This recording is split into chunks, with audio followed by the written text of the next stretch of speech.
Allez, bonjour à vous, chers lecteurs des publications Agora. Je suis content de vous retrouver pour cette hebdo de l'innovation avant Noël.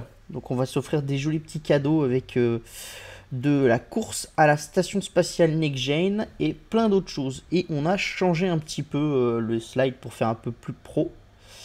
Donc, n'hésitez pas à me dire si ça vous plaît. Let's go. Donc, comme d'habitude, les appréciations formulées reflètent notre opinion à la date de la publication et sont susceptibles d'être révisées ultérieurement. Nous effectuons des recherches méticuleuses pour tous nos articles et recommandations, mais nous ne sommes pas responsables des erreurs ou omissions qui pourraient y figurer. Rappelez-vous que les actions sont spéculatives par nature, n'y investissez pas plus d'argent que vous pouvez vous permettre de perdre. Les performances passées ne reflètent pas forcément les performances à venir. Avant d'investir, nous recommandons à nos lecteurs de consulter un conseiller financier indépendant ou un courtier agréé par l'AMF. Voilà. Donc comme d'habitude, je rappelle, ici de toute façon, on ne fait aucune recommandation. Donc quand vous avez des questions, évitez de me demander à quel cours t'achètes, machin, truc, j'ai pas le droit de vous répondre. Donc voilà.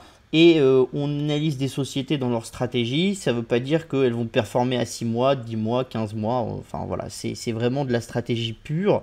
Après, pour comprendre, il faudrait articuler cette stratégie autour de beaucoup de choses. La macro, les environnements des marchés en ce moment, ce genre de choses. Enfin, énormément de choses dont on ne parle pas forcément ici. Donc, on y go. Donc, la course à la station spatiale NextGen. Donc, ce que vous voyez ici, d'accord, ici, là, c'est la station actuelle. Donc la station actuelle devait coûter 8 milliards, elle en a coûté 100 milliards, d'accord. Bon, elle devait être finie aussi en 1900, enfin dans les fins des années 1990, et elle a été finie en 2010 ou 2011 de mémoire, un truc comme ça. Donc ça vous montre que dès que vous faites quelque chose de très compliqué, forcément, vous avez des dérapages parce que vous êtes dans de l'imprévisible. Donc quand vous voulez aller sur Mars, quand vous voulez aller sur la Lune, quand vous faites le projet ITER, enfin dès que vous faites quelque chose comme ça, forcément il y a de l'aléatoire. C'est pour ça que vous avez besoin d'une typologie de financier qui est bien différente parce que c'est pas du tout une société classique avec des jalons où vous pouvez vous dire au pire si on rate le jalon, on le rate de 1 ou 2 ans et puis c'est tout. Ça peut devenir très très compliqué. Donc, à l'heure actuelle, la Station Spatiale Internationale a un énorme problème. Elle a des petites fuites, d'accord? Donc ça pose de très gros problèmes et il faut la changer. Donc la NASA, elle a mandaté plusieurs entreprises. Elle a déjà lâché quand même 500 millions d'euros pour les designs. Donc ça vous montre à quel point on est dans des choses qui sont colossales. Et en gros, il y a 3 grands groupes qui sont là. Donc vous avez une start-up, vraiment, qui s'appelle Nanoracks. Starlab Nanoracks, c'est celle-là. Vous avez Northrop Grumman, qui est un groupe dans le spatial et dans l'armement américain. Et vous avez Blue Origin de Jeff Bezos. D'accord? Donc ça, c'est les 3 designs qu'il y a à l'heure actuelle. La problématique, c'est que, entre guillemets, on s'y prend un peu tard pour la faire. Et l'autre problématique, c'est que faire une station spatiale orbitale, c'est toujours très très compliqué. On va utiliser la plupart des sociétés, que ce soit Starlab, Northrop ou Blue Origin, utilisent des technologies qu'on utilisait déjà dans l'ISS actuel. D'accord? Par contre, il y a chez Northrop et chez Blue Origin un peu plus de nouveautés, voilà, un peu plus vraiment très nouvelles. C'est plus chez Blue d'ailleurs que chez Northrop. Donc ça c'est intéressant parce que suivant la sélection qu'il va y avoir du design par la NASA, ça veut déjà dire quelque chose. La manière de sélectionner le design va vouloir dire est-ce que la NASA veut absolument réussir à avoir quelque chose de rapidement en place et à ce moment-là on prendrait quelque chose qui serait sur l'architecture assez proche de ce qu'on a actuellement et donc on maîtrise, soit est-ce que la NASA veut vraiment créer des nouvelles technologies pour aller plus loin dans l'espace et aller de manière permanente, par exemple orbiter autour de la Lune ou ce genre de choses. À ce moment-là, il faudrait aller sur des technologies nouvelles et il faudrait aller sur des designs nouveaux qui forcément auraient des problématiques de coût, de temps et tout. Pourquoi? Parce que pendant longtemps, entre guillemets, le spatial, on l'a laissé de côté. C'est-à-dire que dans les cycles d'innovation, vous avez des problèmes de temps en temps, c'est-à-dire que vous avez certaines technologies, elles finissent par être abandonnées. En gros, il y a deux grands piliers technologiques qui ont été abandonnés ces dernières années. C'est le spatial. Dans les années 2000, on a commencé un peu à l'abandonner. Et c'est le nucléaire. Voilà. Pour des raisons diverses. Le spatial, c'est parce que certains pensaient que c'était gadget, parce qu'on pensait qu'on avait déjà été sur la Lune et que c'était déjà bien et tout. Le nucléaire, parce que beaucoup pensaient que c'était dangereux, ce genre de choses, donc qu'on avait qu'à faire multiplier les mâts et faire tourner des éoliennes partout, ou mettre des panneaux solaires sur toute la France. Voilà. Il se trouve que les Allemands qui ont choisi cette manière de faire, ils n'ont pas très bien réussi leur idée. Mais là, ce qu'on voit depuis quelques temps, c'est que beaucoup de ces secteurs qui étaient un peu des secteurs technologiques endormis, qui avaient vécu une innovation extrêmement forte dans les années 60, 80, 90 quasiment, ils sont en train de revenir de manière très très puissante. Parce que tout ce qui était et qui a fait l'innovation dans les années 2000-2020, c'est-à-dire tout ce qui est les puces, l'innovation de physique, l'innovation autour de l'informatique, l'innovation autour du médical, maintenant, elle a besoin de beaucoup plus. Pourquoi? Parce qu'on est dans une phase de transition et donc il faut articuler un nombre important d'innovations ensemble et il faut aller dans toutes les directions. Donc ça, c'est quand même des choses très très intéressantes. Bon, sur l'ISS en tant que tel, la NASA est pas très optimiste. C'est-à-dire que le rapport interne des inspecteurs de la NASA dit que, en gros, même si on arrêtait assez rapidement les designs et qu'on lançait, pour 2030, quand on devrait arrêter l'ISS, ça ne sera pas possible. On aura un truc qui ne fonctionnera pas. D'accord? Donc, ça veut dire que soit il faut, pour aller plus vite, mettre plus d'argent, parce que vous pouvez toujours comprimer à peu près le temps quand vous mettez de l'argent. Plus vous mettez d'argent, plus vous allez comprimer le temps. Voilà. Il y a une limite, hein, c'est-à-dire vous ne pouvez pas mettre des trillions et envoyer un truc demain dans la Lune. Ça va pas marcher. Mais sur la Lune, ça va pas marcher. Mais par contre, plus vous mettez d'argent, plus vous avez une capacité d'un peu réduire ce temps, sachant qu'en plus vous avez toutes les optimisations techniques qu'on a maintenant, donc les algorithmes, les intelligences artificielles qui vous permettent de modéliser certaines choses. On en avait parlé avec les Digital Twins. Donc par exemple, c'est quelque chose qui est utilisé par Blue Origin, hein. Ils ont un Digital Twins de leur design et ils font des modélisations sur leur Digital Twins. Ça demande énormément de puissance, mais ça vous montre à quel point les Digital Twins c'est très très important et c'est une notion qu'il faut garder en tête. D'accord? Donc ça c'est la vision. Pour améliorer et pour aller plus vite, il y aurait une autre solution aussi qui réduirait les coûts pour les Américains. Ça serait d'incorporer dans le projet les Européens et les Japonais de façon un peu plus forte et donc de partager les coûts. La problématique, c'est est-ce que ça intéresse les Japonais ou les Européens? Les Européens, ils ont envie de combattre SpaceX. C'est-à-dire que pendant un certain temps, on est resté un peu reposé sur nos lauriers en disant que Arianespace c'était le leader incontesté du lanceur de satellites, que personne ne battrait jamais, qu'on avait battu les Américains, qu'ils avaient arrêté leur fusée et qu'ils utilisaient des fusées russes et que c'était un domaine où les Américains ils ont perdu. Bon, les 10 dernières années nous ont montré que les Américains qui avaient tout perdu étaient capables quand même de rapidement revenir dans la course et même passer en tête, parce que maintenant c'est plutôt Arianespace qui a des problématiques. Donc, est-ce que l'Europe aurait envie de travailler avec des startups qui ne sont pas des startups de chez européennes et tout? C'est un peu... ça se discute. Ça se discute. Et après, vous avez une autre vision aussi qui est tout aussi intéressante. C'est quoi? C'est celle qu'oppose SpaceX. C'est-à-dire que SpaceX n'a pas fourni de design. Pourquoi?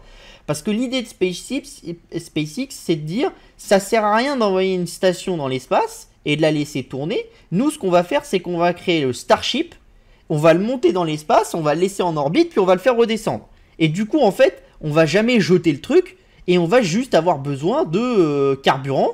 Et en plus, plus on va améliorer notre vaisseau, plus on pourra aller loin, donc on pourra aller sur la Lune, sur machin, et on pourra faire tous nos trucs. Donc ça, c'est intéressant. Pourquoi c'est intéressant? Parce que je vous le dis, quand dans un univers technologique, vous commencez à avoir des gens qui ont cette idée, d'autres qui ont cette idée, et que tout le monde va un peu dans son sens, mais que tous les gens qui vont chacun dans un sens, ils ont des financements, vous avez un foisonnement technologique qui forcément est bénéfique pour l'humanité et est bénéfique aussi pour nous investisseurs, parce que, comme je vous l'ai dit, hein, par exemple, les nouvelles combinaisons pour la Station Spatiale Internationale, elles ont été créées par Under Armour, et Under Armour vous explique que le fait d'avoir eu ce contrat avec la NASA leur a permis de développer des technologies de rupture, et que ces technologies-là, après, elles vont arriver dans les baskets, dans les t-shirts des athlètes, dans tout ça, et ça va, il va y avoir une émulation, en fait, hein. Et ça, c'est très important parce qu'il y a deux grands secteurs où vous avez drivé énormément de connaissances dans les années 1950-1990. C'est le nucléaire et le spatial. Pourquoi? Parce que c'est des domaines dans lesquels vous devez massivement investir. Vous avez un nombre de startups et un nombre de laboratoires de recherche qui est impressionnant. Donc vous avez une obligation d'une multitude de sociétés de travailler entre elles. Vous ne pouvez pas vraiment avoir un Google qui capte toute la valeur. C'est pas vraiment possible dans le spatial. Il faut vraiment une multitude de sous-acteurs, des gens qui vont faire des pièces extrêmement petites mais critiques et qui vont avoir un prix très élevé. Donc vous avez énormément de petites PME du spatial et de petites PME du nucléaire qui vont retrouver une jeunesse avec le retour en grâce du nucléaire et du spatial. Et ça, c'est très intéressant parce que beaucoup des avancées qu'on a eues dans l'industrie, elles étaient dues à ces deux secteurs-là dans les années 1950-1990. Donc le fait que ces deux secteurs redeviennent sur le devant de la scène et retrouvent des financements, c'est très intéressant pour nous en tant qu'investisseurs, parce que c'est vraiment un secteur où c'est vrai que l'industrie, c'était un secteur où l'innovation, elle était là. C'est-à-dire, il ne faut pas dire qu'il n'y avait pas d'innovation, parce que ça ne serait pas vrai, mais l'innovation, elle était quand même largement plus limitée que ce qu'on a eu en sortie de la guerre. Alors après, en sortie de la guerre, on l'a eu aussi parce qu'on a surinvesti, ce genre de choses. Et là, on rentre dans le même cycle. Donc ça, c'est intéressant hein, pour nous en tant qu'investisseurs. C'est très très intéressant. C'est pour ça que ça peut paraître anecdotique pour certains, la course à la nouvelle station spatiale. Et il y en a qui me diraient, oui, non, mais tu comprends, notre problème, c'est la montée des eaux et tout. Qu'est-ce qu'on se fait chier avec l'évolution de la station spatiale ou ce genre de choses. Mais en vérité, c'est des choses qu'il faut voir dans leur temps et dans leur avantage à très long terme. Et c'est un avantage considérable pour nous, et ça va driver vraiment une technologie qui est considérable. Et d'ailleurs, dans la plupart des sociétés que vous voyez maintenant, dans les SPAC, ce genre de choses, vous voyez de plus en plus de gens qui investissent dans le spatial et qui investissent dans le nucléaire. Parce que c'est des secteurs où il commence à y avoir quelque chose et qui commence à intéresser des gens. Donc, on va continuer. Hein. Donc, on continue maintenant avec The Metal Company, qui est du coup une SPAC, hein, parce que pour ceux qui ont lu les articles aujourd'hui d'Opportunité Techno, hein, on parlait du fait qu'il y ait de plus en plus de SPAC et de sociétés dites de rupture dans le côté technologie innovante pour moins polluer, qui se financent et qu'il y en aille vraiment de plus en plus. Ray vous en parler, ce genre de choses. Donc on va vous parler de The Metal Company. The Metal Company, c'est quoi? C'est une société qui veut récolter du cobalt et d'autres métaux au plus profond de l'océan. C'est-à-dire là, on est vraiment dans l'océan très très profond. Hein. Donc vous avez une vie marine qui est assez limitée et l'idée c'est d'avoir un petit robot qui circule, qui a des systèmes de ventouse et qui va collecter des minéraux sédimentés. Et ces sédiments-là, ils contiennent du cobalt, ce genre de choses. Et le but, c'est de le faire d'une manière la plus propre possible. C'est-à-dire qu'en fait, ils vont pas faire une mine à ciel ouvert. Enfin, à ciel ouvert. Il n'y a pas de ciel dans la mer. Mais ils vont pas exploser de la roche en pleine mer et aller chercher des métaux. C'est pas du tout comme ça qu'ils vont procéder. Donc, The Metal Company, ils vont faire leur test cette année. Hein. C'est la première société qui aura un vaisseau qui sera catégorisé Subsea Mining Vessel. Donc là, vous le voyez, je vais vous montrer. Hein. Donc c'est un vaisseau qu'ils ont pris, qui servait à creuser des puits de pétrole. Et ils sont en train de le redesigner. Donc on va voir la petite vidéo. Hein. Donc vous voyez en temps réel la petite vidéo. Donc ils vous montrent ce qu'ils font. Donc pourquoi est-ce qu'on en parle? Parce que c'est intéressant, parce que ça vous montre vraiment à quel point on va dans tous les sens. Et encore, il y a quelques années, les gens vous auraient dit ça, c'était gadget, d'accord? Les gens ils vous disaient, c'est des fous, ils vont jamais rien faire. C'est des gens, ils ont plusieurs centaines de millions de dollars maintenant, et ils ont un bateau, et ils commencent à avoir des partenaires, ce genre de choses. Alors on va voir que l'histoire n'est pas si idyllique, et qu'il y a d'autres problèmes, mais ça vous montre vraiment le côté innovation de plus en plus qu'il y a dans ces technologies-là. D'accord? Donc en fait, pourquoi est-ce qu'ils vont chercher dans les abysses? Parce que la biomasse que vous avez dans les abysses, elle est bien plus limitée. C'est-à-dire que si vous allez miner au large des îles de Porquerolles, vous allez détruire tout un écosystème et c'est très limité. Si vous creusez une mine au Chili ou au Togo ou en Chine, vous allez détruire un écosystème qui est assez important. Si vous allez au fond, donc dans l'abysse, d'accord? Parce que c'est ce qu'on appelle l'abyssal plane, hein. Vous avez une diversité des organismes cellulaires qui est beaucoup plus limitée. Après, par contre, vous avez un autre problème, c'est qu'on ne les connaît pas. Donc si on y va, qu'on les détruit sans les connaître, bah, entre guillemets, c'est un peu dommage pour nous parce que ça veut dire qu'on va peut-être rater des choses. D'accord? Après, attention, ils vous disent aussi qu'ils vont avoir à cœur de récolter des échantillons, ce genre de choses. Donc ils vont faire aussi progresser la science. D'accord? Donc vraiment, on est dans quelque chose de très profond, hein, parce qu'on est 4 à 6 km sous le niveau de la mer, donc c'est vraiment, voilà, c'est très profond. Par contre, qu'est-ce qui se passe? Parce que je vous ai raconté que c'était une société qui était un peu en difficulté. C'est que cette société, elle est née il y a plus d'une dizaine d'années, elle a maturé son projet avec du temps, avec des partenaires comme Glencore, ce genre de choses. Et malheureusement, elle a fait les frais du tout ESG qu'on voit dans les marchés actuellement. C'est-à-dire que certains lui ont reproché le fait de dire que c'était pas du tout ESG d'aller au plus profond chercher des métaux, que ça risquait de détruire un écosystème, ce genre de choses. Alors ça, c'est ce que je vous raconte toujours. C'est-à-dire que le problème de l'ESG de nos jours, et ça, vous devez bien l'avoir en tête en tant qu'investisseur, c'est que c'est impossible d'avoir un truc qui est 100% green, hein. Ça n'existe pas. Quand vous achetez Tesla et que vous vous dites que c'est ESG, ça dépend grandement de comment est construite les batteries. Mais la problématique, c'est que la plupart des gens qui vous vendent de l'ESG, ils savent pas vraiment ce qu'ils vous vendent. Ils vous vendent un truc en vous faisant dire c'est tout green, c'est tout beau, c'est tout machin, mais après comment est construit la batterie, comment est machiné, comment est foutue l'électricité, ce genre de choses, tout le monde s'en fout. À l'heure actuelle, vous conduisez un diesel, vous polluez moins en Allemagne si vous conduisez un diesel que si vous conduisez une électrique. Parce qu'en fait, l'électricité qui est mise dans votre électrique, elle pollue tellement qu'en fait, c'est plus intéressant d'avoir un diesel. Ça vous montre un peu la complexité du système. Et ça vous montre aussi pourquoi est-ce que les raccourcis, que ça soit en politique ou en économie ou en stratégie d'entreprise, ça ne marche jamais. La problématique, elle est considérable et elle se situe sur des échelles multiples. Et il faut l'avoir sur ces échelles multiples. Si vous prenez juste votre échelle et que vous dites moi je suis ESG, mes fournisseurs et mes clients est-ce qu'ils sont ESG, ah bah ça je sais pas et je m'en fous, vous avez aucun impact et vous n'avez pas vraiment de valeur. D'accord? Donc il faut faire attention quand même avec le ESG, hein, faites très attention parce que c'est aussi un petit côté cauchemardesque. C'est-à-dire on rentre dans le tout ESG à tel point que ça en devient un peu dément. Donc il faut faire attention. Donc là, vous voyez un peu l'idée, hein. L'abyssal, c'est ce niveau-là. Là, vous voyez, vous avez la mer et tout. Ils ont travaillé avec énormément d'universités et de partenaires, hein. Vraiment beaucoup d'acteurs. Mais c'est une SPAC qui s'est effondrée. Parce que c'est une SPAC, ça vaut 10 $. Hein. C'était une SPAC qui était à 10 $. Et vous voyez, la société s'est effondrée. Elle vaut plus que 2 $. Pourquoi ? Parce qu'en fait, vous aviez ces partenaires-là, donc Glencore, Maersk, Halsey, Hatch, donc qui sont des gens du secteur, et qui étaient censés investir dans ce qu'on appelle le pipe. Donc le pipe, entre guillemets, c'est quand vous faites une SPAC, vous émettez des actions, puis vous avez des financiers qui disent, quand tu vas réussir à faire ton deal, ben on va t'accompagner dans le deal. D'accord? Et on va mettre du cash en plus dans la SPAC.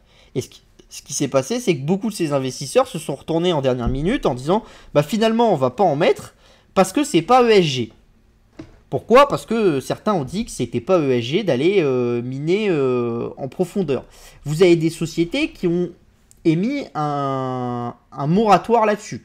Donc par exemple, les équipementiers, enfin les constructeurs allemands de voitures, BMW, Volkswagen, ont dit qu'ils ne voulaient pas que les batteries ou tout ça soient faites avec des métaux qui soient minés en mer.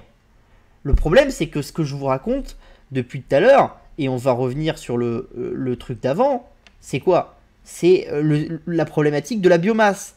Au niveau écologique, c'est peut-être plus intéressant d'aller miner au fin fond d'une zone abyssale, une fois qu'on aura déterminé qu'est-ce qui y habite et si c'est pas dangereux de miner, parce que ça va moins détruire l'écosystème que d'aller en pleine forêt amazonienne.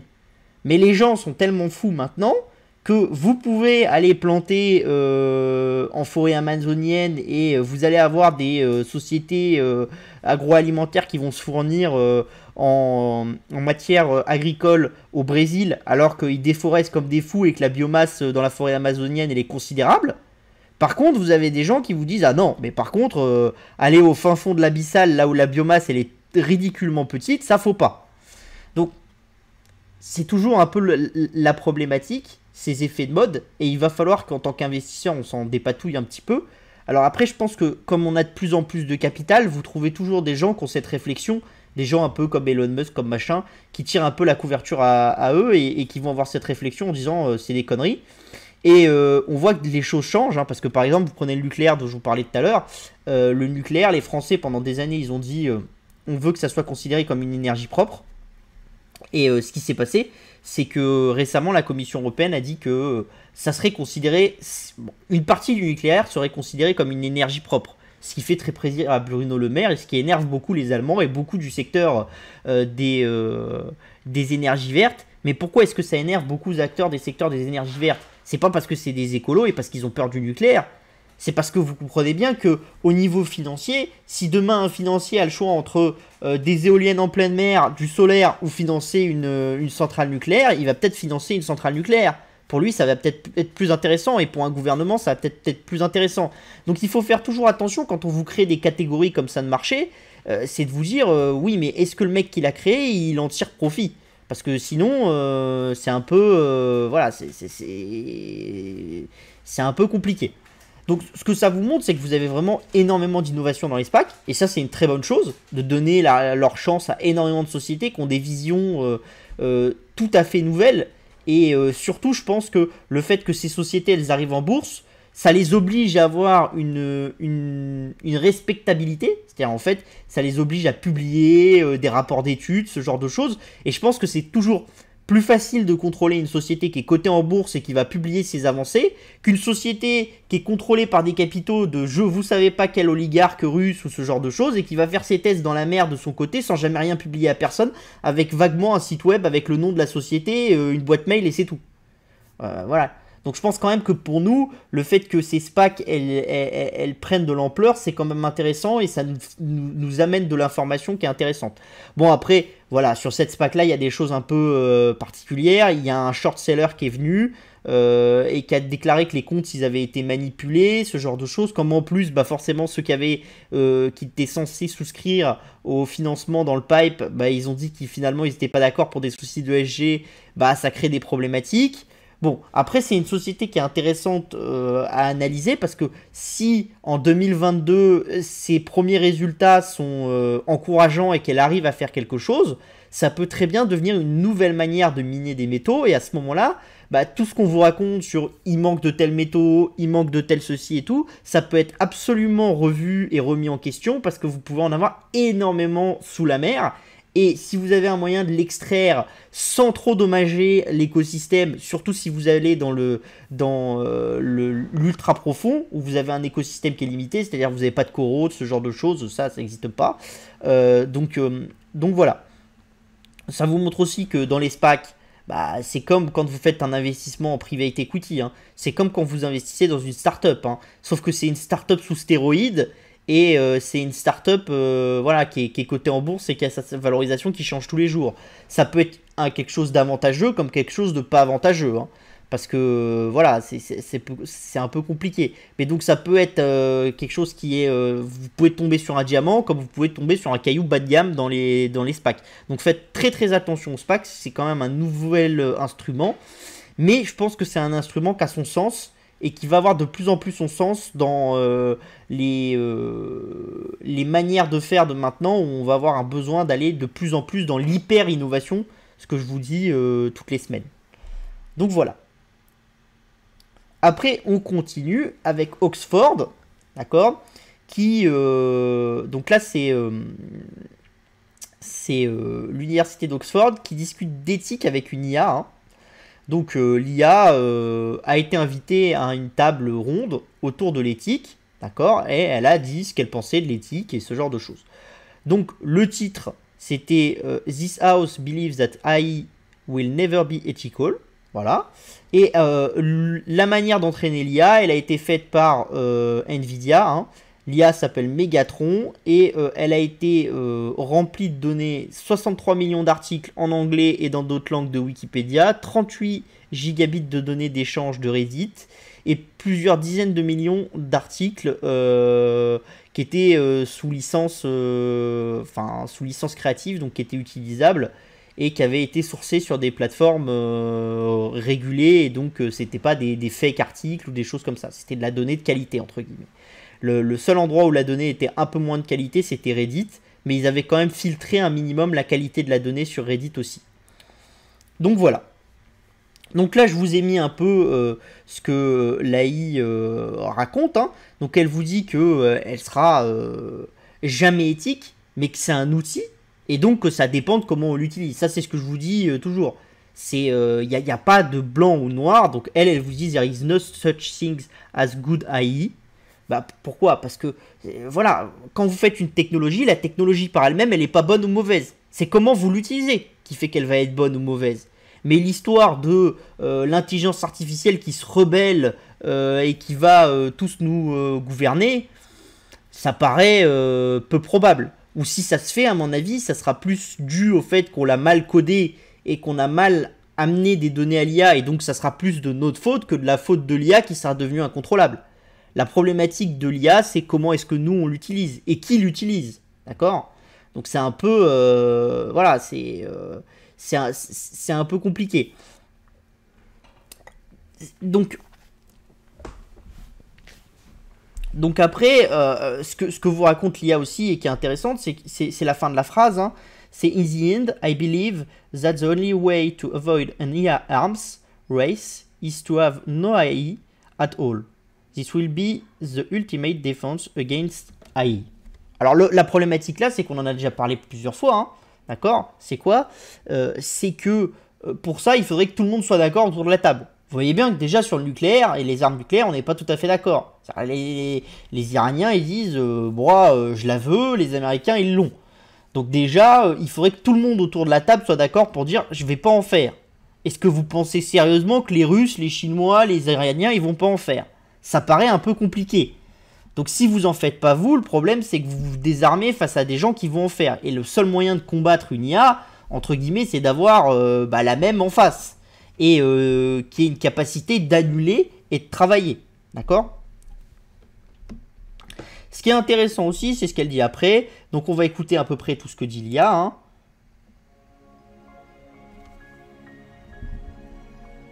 Vous allez entendre. Welcome to the doorway of renewal and rejuvenation. New possibilities for every human heart. A renewed planet for all of us. And a blessing for each and every human being. We all have many spiritual experiences during this lifetime, which is a part of our purpose on Earth. Wherever we send out positive affirmations, it will manifest. When we speak blessing over those around us, it manifests. You are awake. You are living in this moment. And you are on the brink of great transformation. You are loved. You are powerful. You have unlimited power. You are beautiful. You are empowered. But you have the courage to speak to the ones you love, even if it doesn't feel comfortable. Each message we send opens a doorway to possibilities. We are guiding, and with some love and effort, the desired results can become reality.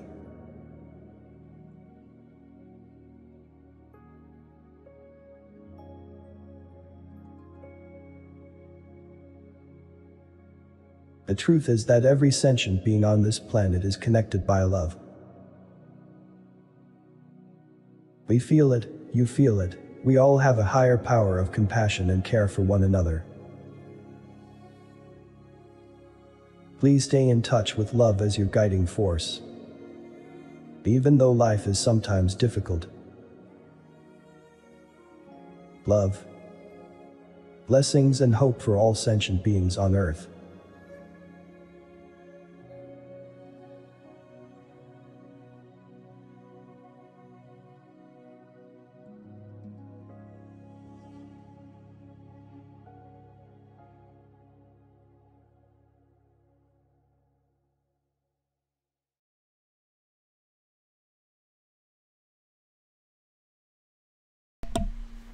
Donc voilà, donc c'était un peu les messages de cette IA hein, qui a été utilisée. Donc vous en avez d'autres là, hein, ils n'ont pas tout mis, hein, parce que ça a été une discussion qui a duré longtemps, vous voyez. Il y a sur les côtés là tout ce que l'IA a dit. Hein. Donc vraiment, il y a beaucoup de choses qui sont intéressantes. Ce qui est intéressant aussi, c'est que, on l'a juste ici, hein, c'est que ce que dit l'IA dans cette phrase-là, enfin dans ce paragraphe-là, c'est clairement ce que Elon Musk vous dit à travers sa manière de faire. C'est l'idée d'intégrer l'IA dans l'humain et d'avoir une surcouche à notre cerveau qui serait à base d'IA et donc de décupler notre capacité de contrôle et des informations. Mais entre guillemets, on aurait toujours derrière le contrôle. Au même titre que votre ordinateur vous permet de faire beaucoup plus de choses qu'avant, mais vous avez toujours la possibilité d'appuyer sur le bouton stop. Vous appuyez sur le bouton stop, l'ordinateur il s'arrête. Bon bah là l'idée ça sera un peu la même. Donc ça c'est vraiment très intéressant. Je vous encourage vraiment à lire un peu. Ils ont publié tout le texte que l'IA a dit durant ces conversations. Vraiment c'est très intéressant parce que trop souvent on vous dit on a entraîné une IA, on l'a mis sur Twitter et elle a fini par dire des trucs racistes, des trucs xénophobes et tout. Mais c'est pas que ça. C'est pas que ça. Franchement, la profondeur psychologique des paroles de l'IA dans son discours et dans les échanges qu'elle a eu avec les étudiants de Oxford, elle est très puissante. Hein. Elle est vraiment très puissante. Et elle est aussi, elle a une vision plutôt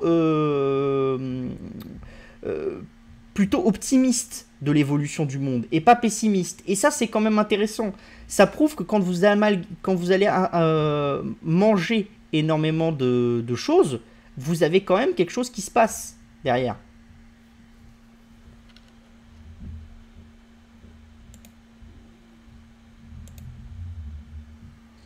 Donc ça, c'est quand même vraiment très intéressant. Hop là, désolé, on a eu une toute petite coupure. Donc on continue. Donc ça, c'était l'IA Aurora. Hein. Et voilà. Du coup, on continue maintenant avec la main de Terminator. Donc là, c'est l'université d'Aju en Corée. Hein. Donc c'est vraiment un robot qui est que une main. D'accord. Voilà, il n'y a pas le reste. Par contre, ce qu'on va voir, c'est qu'elle a une capacité vraiment assez unique de travail. Et ce qui est intéressant là-dessus, c'est que eux, ils vous expliquent que leur vision, c'est que beaucoup d'entreprises vont faire des bouts de robots. Et au lieu d'avoir une entreprise qui fait tout le robot, on va regrouper une multitude de bouts ensemble. Et eux, ils ont par exemple réussi à faire une super main. Donc on va voir tout de suite la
Voilà, donc vous avez vu. Donc ça c'est intéressant parce que pour ceux qui suivent quand même la chose depuis quelques temps, hein, vous savez que une partie des choses qui nous intéressent quand même dans la robotique, c'est le fait qu'on va de plus en plus loin maintenant et qu'on a des choses de plus en plus performantes. Donc je vous ai expliqué la semaine dernière avec le faucon, la capacité à s'agripper et comment c'était intéressant. Là vous voyez la capacité qui est intéressante, c'est attraper une canette, ce genre de choses. Donc tout ça, c'est des choses qui sont intéressantes parce que par exemple, vous faites des robots dans la restauration ou dans le ménage industriel, ce genre de choses, attraper certaines choses qui peuvent être sur les bureaux pour les jeter ou pour les bouger, ça peut être des choses qui sont intéressantes. Et vous avez besoin de mains qui sont extrêmement précises. Et ça, c'est des choses qu'on n'avait pas encore il y a 5 ou 10 ans. Et maintenant, on commence à l'avoir. Vous voyez, avec l'université d'Ajou, vous êtes sur une main qui est très proche de la main humaine et ils ont des dizaines de vidéos où ils vous montrent énormément de choses. Ils vous la montrent en train de couper un steak, à un moment c'est impressionnant, c'est comme si vous aviez une main. En plus, l'avantage c'est quoi? C'est de vous dire que si un jour on sait relier ses mains à des neurones humains ou ce genre de choses, bah on a la capacité d'aider des gens qui ont perdu leurs mains ou ce genre de choses. Donc vraiment, l'innovation dans le secteur de la robotique est très très puissante, hein, ces 5 dernières années.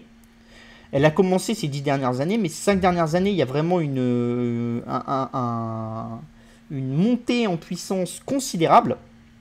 Et ça va continuer de manière de plus en plus forte, parce que comme je vous le dis, hein, vous allez dans le nucléaire, pour gérer des centrales nucléaires, vous avez besoin de robots. Parce que qu'est-ce que vous allez faire dans la piscine, dans ce genre de choses? Il faut un robot qui gère optimalement. Bon bah voilà, vous allez dans le spatial, de plus en plus, vous avez des gens qui vous disent on va envoyer des robots dans l'espace pour faire énormément de choses. Donc vous avez besoin d'énormément de compétences en robotique, et ces petites mains que vous avez sur le robot là, elles pourraient être très utiles, par exemple quand vous envoyez un robot sur Mars pour capter des échantillons, ce genre de choses. Donc il y a vraiment énormément de choses à faire là-dessus. Donc ça vous montre qu'on va, encore une fois, dans de l'innovation toujours plus vite et toujours plus loin, qui est très très intéressante. Pour ceux qui se souviennent, hein, on avait parlé un peu du robot Flippy dans la restauration. Je vous ai expliqué que ce qui était compliqué pour Flippy, c'était pas compliqué de cuire des steaks, de les mettre dans des burgers et tout, mais que par exemple les mettre sur un plateau, les agencer correctement et tenir le plateau et l'amener jusqu'à la personne, ça peut être des choses qui sont compliquées. Bah, avec ce genre de main et tout, vous pouvez avoir un cycle de gestion de la chose qui est beaucoup plus optimal qu'avant et qui va se faire de façon beaucoup plus rapide. Donc ça, c'est des choses qu'il faut vraiment avoir en tête. Et attention, parce que quand vous parlez inflation, ce genre de choses, ce genre de technologies, elles sont extrêmement déflationnistes. Et la plupart des gens n'en parlent pas parce qu'ils n'ont pas conscience de l'évolution qui est en train d'arriver dans la robotique et tout, mais les montées en puissance de beaucoup de sociétés et de beaucoup de recherches en robotique, elles sont vraiment considérables et elles vont driver des robots qui vont faire certains travaux à notre place. Et forcément, quand vous avez un robot qui fait ce travail 24 heures sur 24, vous avez une possibilité d'ouvrir les plages horaires des restaurants qui est plus grande, ce genre de choses, de faire énormément de choses en plus. Et si vous voulez, votre coût de maintien d'un restaurant ouvert, d'une boutique ouverte va être de moins en moins grand. Et forcément ça va diminuer vos coûts et ça va se répercuter sur le prix, ça va aussi se répercuter sur la manière dont vous consommez. De plus en plus, je pense que les horaires d'ouverture seront de plus en plus longues avec la robotique et les gens viendront quand ils en auront envie. Et on aura de moins en moins des choses, des malls bondés ou ce genre de choses, parce que on dira aux gens, vous pouvez venir de pleine nuit à 6h du matin, à 4h du matin et tout, parce qu'il y aura des robots. Et si vous voulez, l'impact humain qu'il y aura derrière, le nombre d'humains qu'il faudra derrière, il sera assez limité. Donc on continue, hein. Donc ça c'est la vidéo numéro 2. Pardon. Voilà, il n'y a pas de vidéo numéro 2, je me suis trompé. Voilà, donc après, nous passons à Parlons Tech. Donc, il y a plusieurs choses cette semaine. Donc, il y a Intel qui a expliqué qu'il faudrait 1000 fois plus de puissance informatique pour faire tourner le métaverse. Et donc, ils allaient créer des puces dédiées à ça.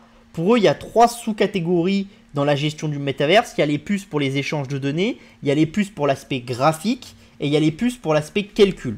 Donc pour eux, c'est 3 domaines dans lesquels il faut innover. Ils ont lancé des travaux. Donc ça vous montre encore une fois aussi qu'à chaque fois que vous faites une nouvelle chose, ça pousse les acteurs du secteur à surinvestir et à faire des choses. Parce que là, le métaverse, entre guillemets, vous pouvez vous appeler Roblox et dire que vous allez faire un métaverse colossal. Si derrière, vous n'avez pas des serveurs qui vous permettent de maintenir votre métaverse à un coût précis et ce genre de choses, ça marche pas. Donc par exemple, l'idée de base du métaverse, c'est que si vous voulez que le métaverse fonctionne, il faut derrière qu'on ait une augmentation considérable de la capacité de nos serveurs, de la capacité de nos puces, et c'est ce qu'a expliqué Intel. Donc ça veut dire que ce métaverse va se retrouver aussi dans l'innovation chez ASML, chez TSMC, chez Intel, chez Nvidia et tout ça. Et il va falloir que tous ces acteurs-là, ils travaillent très fortement là-dedans. Vous avez aussi Intel, IBM et Samsung qui ont présenté une nouvelle génération de puces à l'International Electron Device Meeting la semaine dernière. Donc là, les applications, c'est de mettre beaucoup plus de densité dans les puces, d'arriver à avoir une densité qui est beaucoup plus élevée. Je vais vous passer le détail comment ils ont fait. Vous trouverez des articles qui vous expliqueront en détail comment ils ont fait. Ce qui est intéressant, c'est qu'avec cette technologie-là, par exemple, on pourrait avoir des smartphones qui auraient une batterie avec une durée de vie qui pourrait être de 72 heures, ce genre de choses, avec une utilisation intensive. Parce qu'on aurait une optimisation de la consommation électrique des puces qui serait beaucoup plus forte, et donc ça permettrait d'avoir des batteries qui tiendraient beaucoup plus longtemps. Donc ça, c'est très très intéressant. Ça vous montre que chaque semaine, il y a une nouvelle chose dans le secteur de la puce, et il y a énormément de typologies de routes différentes. C'est-à-dire vous n'êtes pas là face à la loi de Moore en vous disant bon, dans 10 ans, elle n'existe plus. On pense que dans 10 ans ça va être compliqué, mais il y en a qui prennent ce chemin-là en espérant que ça va marcher, d'autres là, d'autres là, d'autres là, et en multipliant les chemins, vous avez plus de chances de trouver une technologie qui va vous permettre de perpétuer la loi de Moore encore plus longtemps. Et vous êtes de plus en plus de scientifiques, là où il y a 10 ans on avait quand même des consensus assez élevés pour dire que dans 10 ou 15 ans, la loi de Moore ça serait au placard. Vous commencez à avoir de plus en plus de scientifiques qui vous disent que on foisonne tellement d'idées et on innove tellement qu'au final, peut-être qu'on ira encore 10 ou 15 ans avec cette loi de Moore, et peut-être qu'elle durera indéfiniment. Ça paraît compliqué, mais qui sait. Vous avez aussi Dronamics, qui est une société de drones qui va utiliser ces drones pour transporter 350 kg de marchandises d'un entrepôt à l'autre dans des couloirs aériens. Et ça sera un test qui sera fait pour DHL. Donc ça c'est intéressant parce que, encore une fois, je vous l'ai déjà dit, le but de l'e-commerce c'est de livrer de plus en plus vite. Il faut faire des innovations. Et ce qui peut prendre un temps assez important et qui est paramétrable, d'accord, qui est optimisable, c'est le transport d'un entrepôt A à un entrepôt B. Parce qu'en fait, vous maîtrisez le chemin qu'il y a entre. Si vous me dites de l'entrepôt chez moi, les acteurs vont être capables de me livrer automatiquement et tout, c'est très compliqué parce que pour chaque personne, le chemin est unique, entre guillemets. Ça dépend d'où vous habitez. Le chemin pour moi sera pas le même que pour mon copain qui habite 3 rues plus loin. Donc c'est très compliqué, ça demande une puissance de calcul, une capacité vraiment importante. Et donc le fait d'aller étape par étape, là c'est la première étape, c'est-à-dire faire rendre autonome et amener des nouvelles technologies pour amener d'un entrepôt A à un entrepôt B de la marchandise, c'est vraiment la première étape à de la livraison plus globale, autonome, ce genre de choses avec les robots.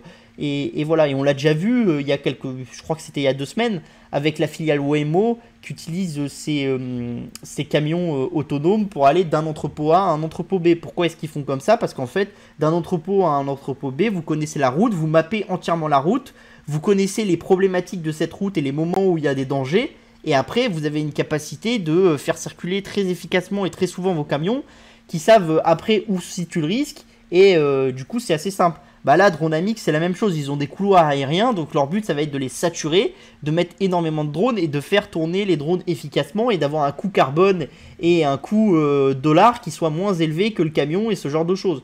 Et ça, c'est des choses qui, à mon avis, dans le futur, seront là.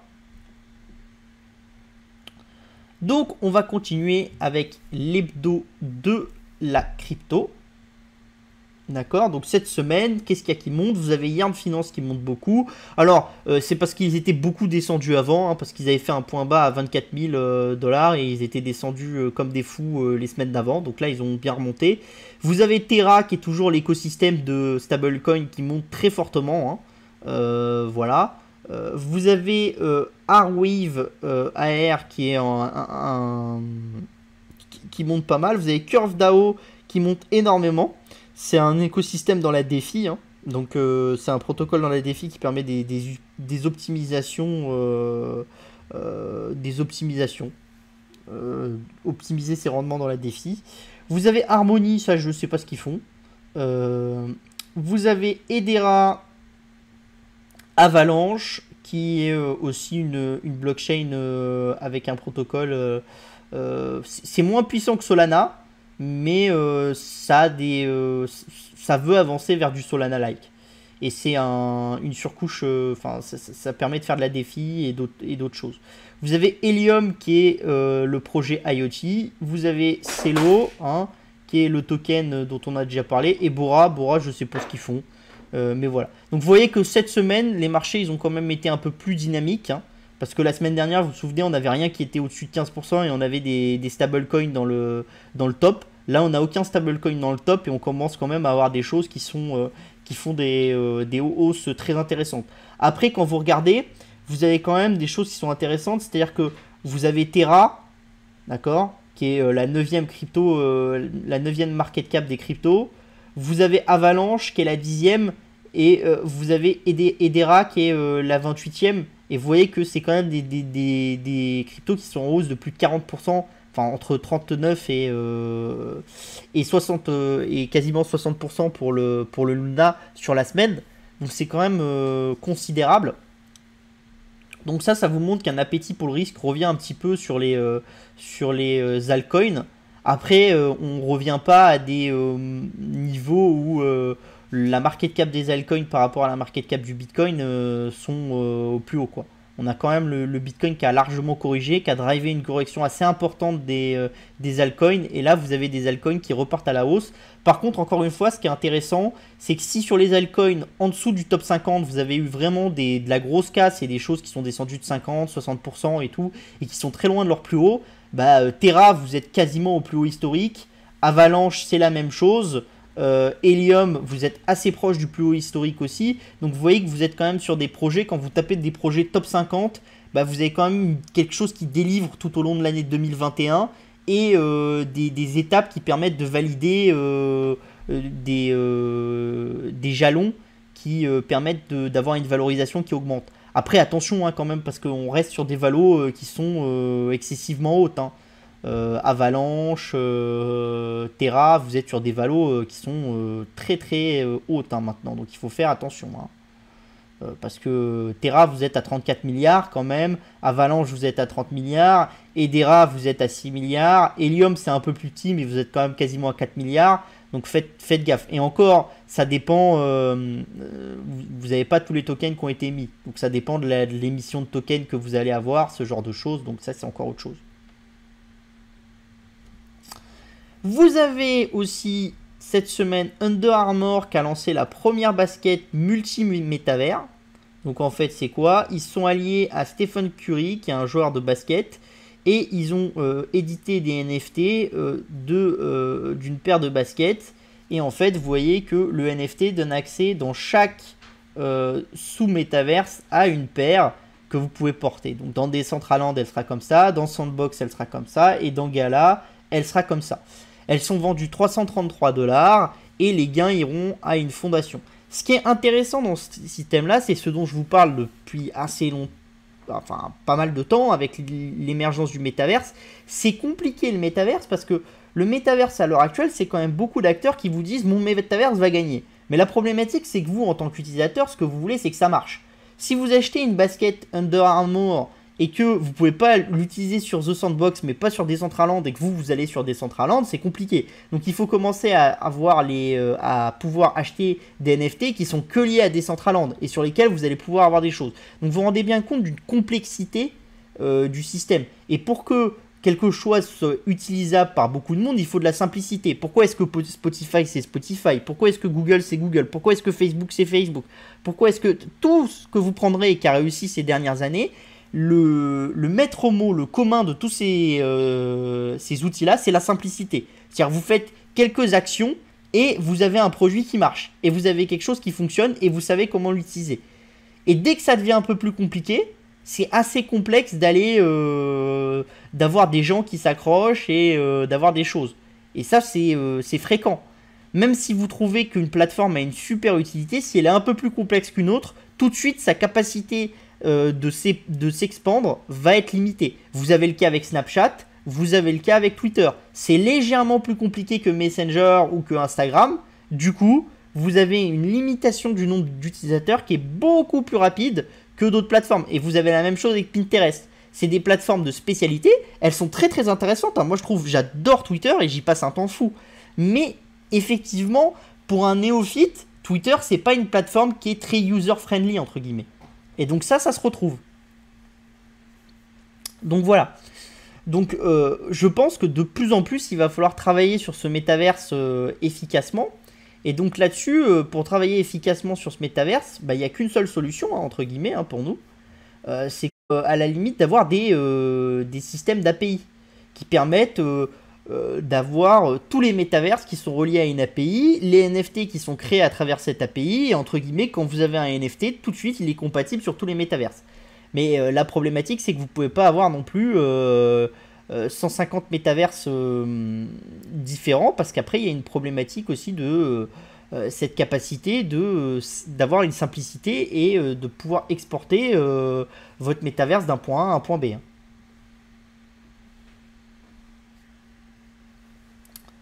Donc, on va passer à la suite, c'est l'Ethereum devient de plus en plus indépendant.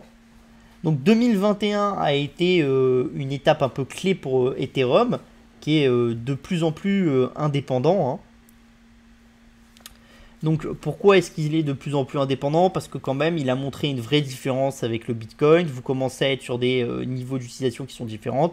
Bon, alors je vous ai mis ce qu'ont mis le porte-parole de Binance, de Bitbit et d'autres. Je ne vais pas les expliquer ou les machins. On va passer tout de suite à ça. Donc là, vous voyez, vous êtes quasiment plus proche des plus hauts historiques sur la paire Ethereum BTC. Donc ça vous montre vraiment que vous êtes sur une puissance assez forte d'Ethereum. Et pourquoi? Parce que vous avez de plus en plus de demandes sur Ethereum. Alors après, Ethereum est capé par le fait que effectivement, il y a une capacité de scalabilité de la blockchain qui est limitée. La question pour vous en tant qu'investisseur sur les cryptos qui va se poser en 2021, en 2022 et aussi en 2023 à mon avis et peut-être un peu plus tard, c'est justement cette question de scalabilité. C'est est-ce que toutes les technologies de Layer 2, ce genre de choses, qui vont capter de la valeur et tout, vont donner à Ethereum de la scalabilité, et du coup cette scalabilité va donner la capacité d'Ethereum à passer au-dessus des 4000 $ à très long terme et à aller viser les 10 000 $ par exemple.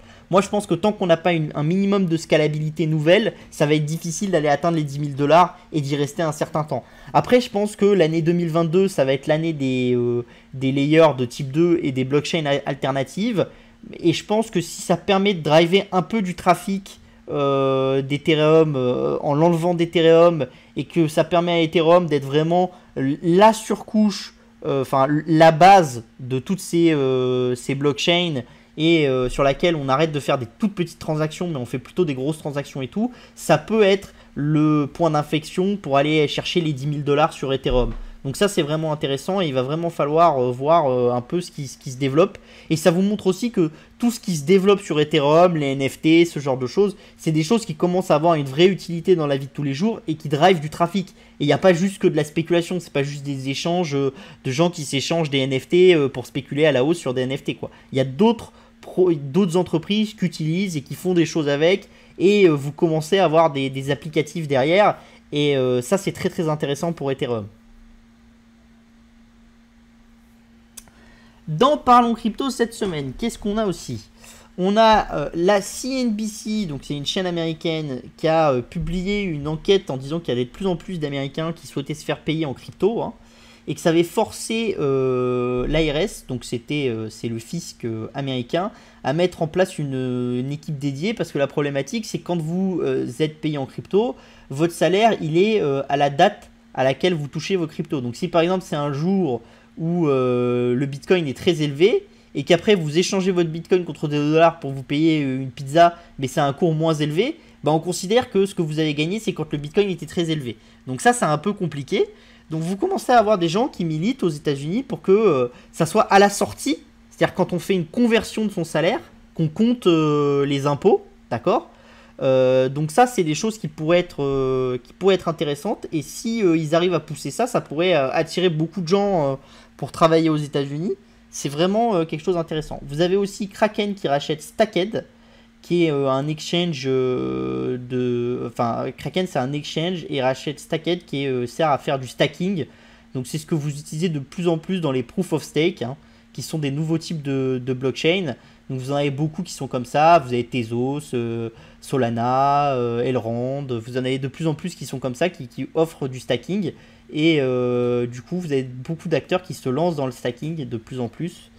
Et donc Kraken rachète Stacked pour un peu plus d'1,5 milliard.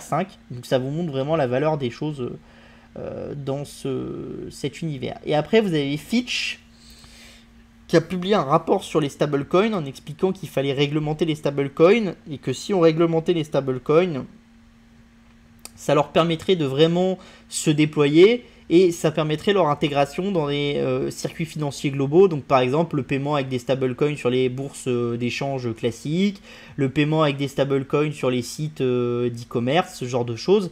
Et ça créerait une capacité de driver la valeur de l'univers des cryptos dans le monde réel et donc de créer un peu plus d'utilité et surtout de pousser un peu la consommation. Donc ça, c'est des choses qu'il faut regarder. La semaine dernière, on parlait un peu de la Chambre des représentants aux États-Unis qui avait discuté des cryptos et qui avait fait venir la plupart des grands acteurs des cryptos pour en parler. Donc ça, c'est des innovations législatives qu'il va falloir surveiller. Et vous avez après la bonne nouvelle de la semaine, vous avez BitMEX, donc qui est un échange qui vous propose un airdrop. Donc pour avoir accès à l'airdrop, il suffit juste de vous inscrire et de faire le KYC de la plateforme. C'est réservé aux 50 000 premiers, donc voilà, vous pouvez aller dessus. Et ça vous donnera le droit à 5 BMEX plus 10 USDT une fois que vous aurez réussi à faire le KYC de la plateforme. Voilà. Et après, si vous êtes utilisateur de la plateforme pour faire du trading, bah plus vous tradez, plus vous aurez un airdrop conséquent de BMEX. Donc voilà, c'est toujours intéressant. Ça va pas vous rapporter des centaines de milliers de dollars, mais ça vous donne un petit peu de sous gratuits.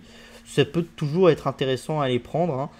Oubliez pas que maintenant, la crypto de comment ça s'appelle, de Binance, elle vaut 500 $. La crypto de FTX, elle doit en valoir 50, ce genre de choses. Alors, je vous dis pas que c'est une crypto qui va aller à ces prix-là, mais je sais pas, elle pourra peut-être valoir 5, 10 $ ou ce genre de choses. Bon, bah, ça vous fait entre 25 et 50 $ cadeau. Avec les 10 $ du SDT, ça vous fait 60 $. C'est pas non plus rien, donc c'est toujours intéressant de participer. C'est intéressant aussi d'avoir d'autres plateformes pour stocker ces cryptos qu'on veut pas bouger et sans avoir à avoir son propre wallet, son propre truc. Ça dépend de si on est très capable d'utiliser les technologies et si on n'a pas de problème. Mais si on a un peu de mal avec l'informatique et ce genre de choses, vaut mieux éviter d'avoir son propre wallet. Ça peut être compliqué, vous risquez de perdre vos clés, ce genre de choses. Donc c'est peut-être plus intéressant d'éparpiller sur plein de plateformes différentes qui sont un minimum sécurisées et tout. Et de vous dire que si vous faites pirater, vous allez vous faire pirater que sur une seule plateforme et pas sur toutes. Voilà. Et vous avez le jeu Stalker 2 qui a décidé de mettre aux enchères un NFT qui permet d'avoir son personnage virtuel mis à la place d'un NPC. Donc c'est un personnage non jouable dans le jeu. Donc en fait vous allez acheter le NFT, après vous parlerez avec le studio et ils vont créer un personnage non jouable dans le jeu à votre effigie ou à l'effigie de ce que vous voulez. Et c'est à travers l'achat d'un NFT. Donc ça c'est intéressant, hein. Il y a de plus en plus de choses comme ça qui vont émerger dans le monde du jeu vidéo.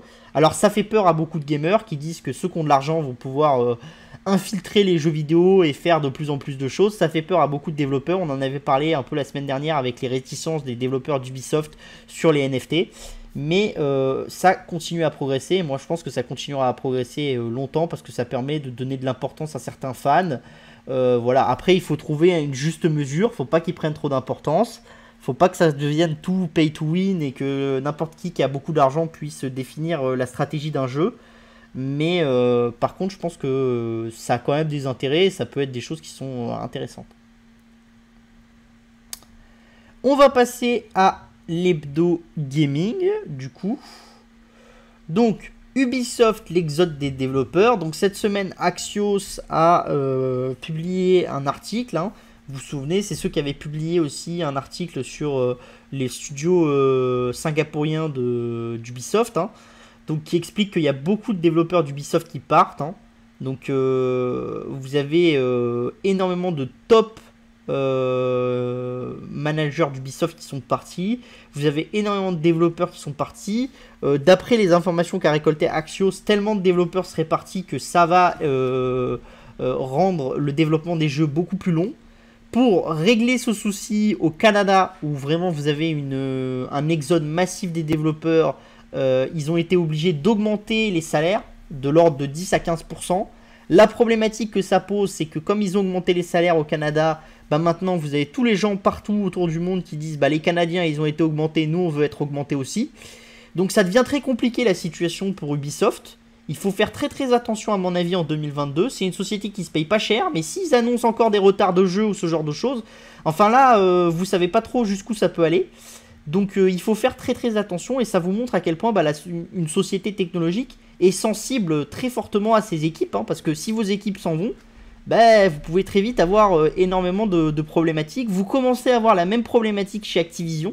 Et d'ailleurs vous avez la même pente de la courbe chez Activision du cours de bourse que chez Ubisoft. Donc il faut faire très très attention. Voilà.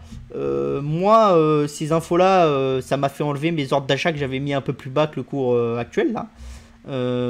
Voilà.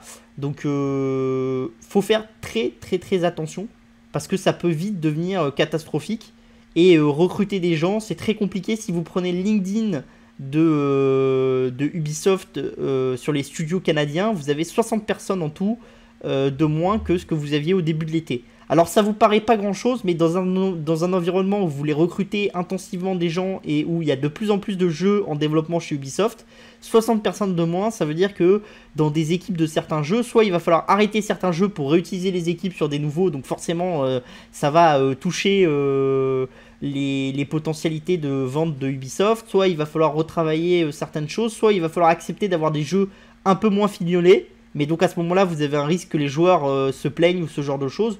Donc ça, vraiment très très très compliqué pour Ubisoft à suivre les sur le feu pour nous en tant qu'investisseurs. Parce que ça peut vite partir en sucette. Par contre, si ça part trop en sucette, à mon avis, faut quand même être là. Parce que si par exemple, s'il commence à y avoir des news de décalage de gros jeux, ce genre de choses, et qu'elle commence à nous faire des mèches, et qu'elle va sous les 30 €, voire sous les 25 €, voilà. C'est quand même une société qui a des IP, qui a des jeux qui tournent, qui a un back catalogue, donc vous n'allez pas l'avoir non plus à 3 centimes quoi. Donc par contre, où se situe le point bas et jusqu'où peut aller cette histoire, ça reste quand même un peu compliqué. Donc voilà, à mon avis, il faut regarder la société, il faut peut-être abaisser ses objectifs d'achat par rapport à avant. Et par contre, il faut faire la même chose que ce que je vous avais dit la dernière fois. Si vous avez des objectifs d'achat et que vous les abaissez, à mon avis, il faut rentrer par palier en mettant, par exemple, si votre objectif d'achat c'est 25, vous rentrez à 25, vous rentrez à 22,50, vous rentrez à 20 et vous faites une dernière ligne à 15 en espérant qu'elle touche pas 15. Mais si elle touche 15, c'est vraiment que c'est l'apocalypse et qu'il y a des gros problèmes. Donc à ce moment-là, il faudra peut-être tout vendre et pas prendre la dernière ligne. Mais après, est-ce que le plus bas, il sera à 25 en cas de très mauvaise nouvelle avec des décalages de jeu, ou est-ce qu'il sera à 28 ou à 30 ou je peux pas vous dire. Mais en tout cas, les news là, elles sont vraiment pas bonnes du tout. Hein. Vous avez aussi Rec Room, qui est du coup un style de Roblox avec bon, c'est un équivalent de Roblox, qui est un genre de Second Life qui utilise les designs très colorés de Nintendo. Hein, pour ceux qui se souviennent un peu comment étaient créés les Mi, bah, c'est un peu la même chose, hein, c'est des genres de Mi. Voilà. Donc il lève 150 millions de dollars à plus de 3 milliards de market cap. Donc ça c'est important. Ce qui est important, c'est surtout que le hedge fund qui fait l'investissement, il s'appelle Coatue. Et Coatue, c'est un hedge fund dont je vous parlerai un peu dans une vidéo dédiée avec Edern. Mais ce qui est intéressant dans ce hedge fund, c'est quoi? C'est que leur théorie d'investissement, ils ont énormément de data scientists, mais au lieu de les utiliser pour aller essayer de se dire quelle est l'action à acheter à quel moment, quelle va être l'évolution graphique d'une action, ce genre de choses. Ça les intéresse pas. Ils cherchent pas à chercher les évolutions graphiques, les patterns graphiques. Eux, ce qui les intéresse, c'est les patterns d'utilisation des produits. C'est en fait, ils vont acheter des données de cartes bancaires, ce genre de choses, et ils vont voir ce que les gens font de leur argent, sur quel support ils le dépensent, quelle typologie de nouvelles technologies ils utilisent, et après ils vont investir dedans. Donc c'est des gens qui ont investi au tout début dans Uber, qui ont investi au tout début dans beaucoup de choses, dans Niantic, dans beaucoup de technologies comme ça de rupture. Et c'est un hedge fund qui est très intéressant. Pourquoi? Parce que c'est un hedge fund qui a un peu la même stratégie que moi, hein. C'est-à-dire c'est seed to market. C'est-à-dire en fait leur angle de vision, c'est d'investir depuis le tout début d'un projet vraiment early stage jusqu'au au passage cotation sur le marché et décacorn coté sur le marché. Et ils font absolument tous les investissements. Ils renforcent, ils achètent des actions sur le marché, ils font exactement la même stratégie que moi. Ça s'appelle du seed to market. C'est ce que vous voyez quand même de plus en plus se mettre en place chez certains fonds et chez sur certaines structures. Ça permet d'accompagner une société dans toute sa durée de vie et donc de capter beaucoup plus de valeur, ce genre de choses, et aussi d'avoir beaucoup plus d'informations. Donc ça, c'est intéressant, hein. Et ça vous montre aussi que avec toutes les données qu'on laisse traîner sur Internet et tout, vous avez une capacité d'anticiper un peu les comportements de consommation qui permettent à un hedge fund comme Coatue d'être dans les meilleures performances sur les 20 dernières années, hein, en rendement annuel. Ça fait partie des tout meilleurs hedge funds, des 10 meilleurs. Donc ça vous montre quand même que sans faire de l'algorithmique, sans être Warren Buffett, on peut gagner beaucoup d'argent. Ils sont très diversifiés comme fonds, donc c'est pas un fonds qui a tous ses œufs dans le même panier. Après, ils ont la même technologie, la même problématique, enfin si c'est une problématique que Warren Buffett, c'est que comme ils se diversifient, qu'ils achètent beaucoup de sociétés, il arrive à un moment où les sociétés deviennent tellement grandes qu'elles représentent beaucoup dans leur portefeuille, mais c'est parce que ces sociétés ont grossi. C'est pas eux qui ont surinvesti sur ces sociétés-là en fait. Donc ça, c'est des choses qui sont intéressantes. Et après, on va passer sur un truc un peu plus complexe. On va continuer à parler un peu d'Embracer et de la boulimie d'acquisition d'Embracer. Donc on va parler des 6 acquisitions qu'ils ont fait ces derniers jours. Les rationnels de ces acquisitions et tout. On va continuer à détailler un peu la stratégie d'Embracer parce que du coup c'est intéressant. Je pense que comme on a commencé à le faire, c'est intéressant de continuer à le faire. Donc ils acquièrent Asmodee, d'accord, qui est un développeur de jeux de plateau, hein. Voilà, donc c'était quelque chose qui faisait pas trop rêver, hein. Donc en 2018, c'est un acteur qui a été vendu par Euraseo, d'accord, à un autre acteur du private equity qui va maintenant leur vendre un peu plus de 3 milliards. Donc ça vous montre qu'en moins de 3 ans avec le Covid, c'est un business qui a plus que doublé sa taille. C'est quand même important, hein, même très important. D'accord?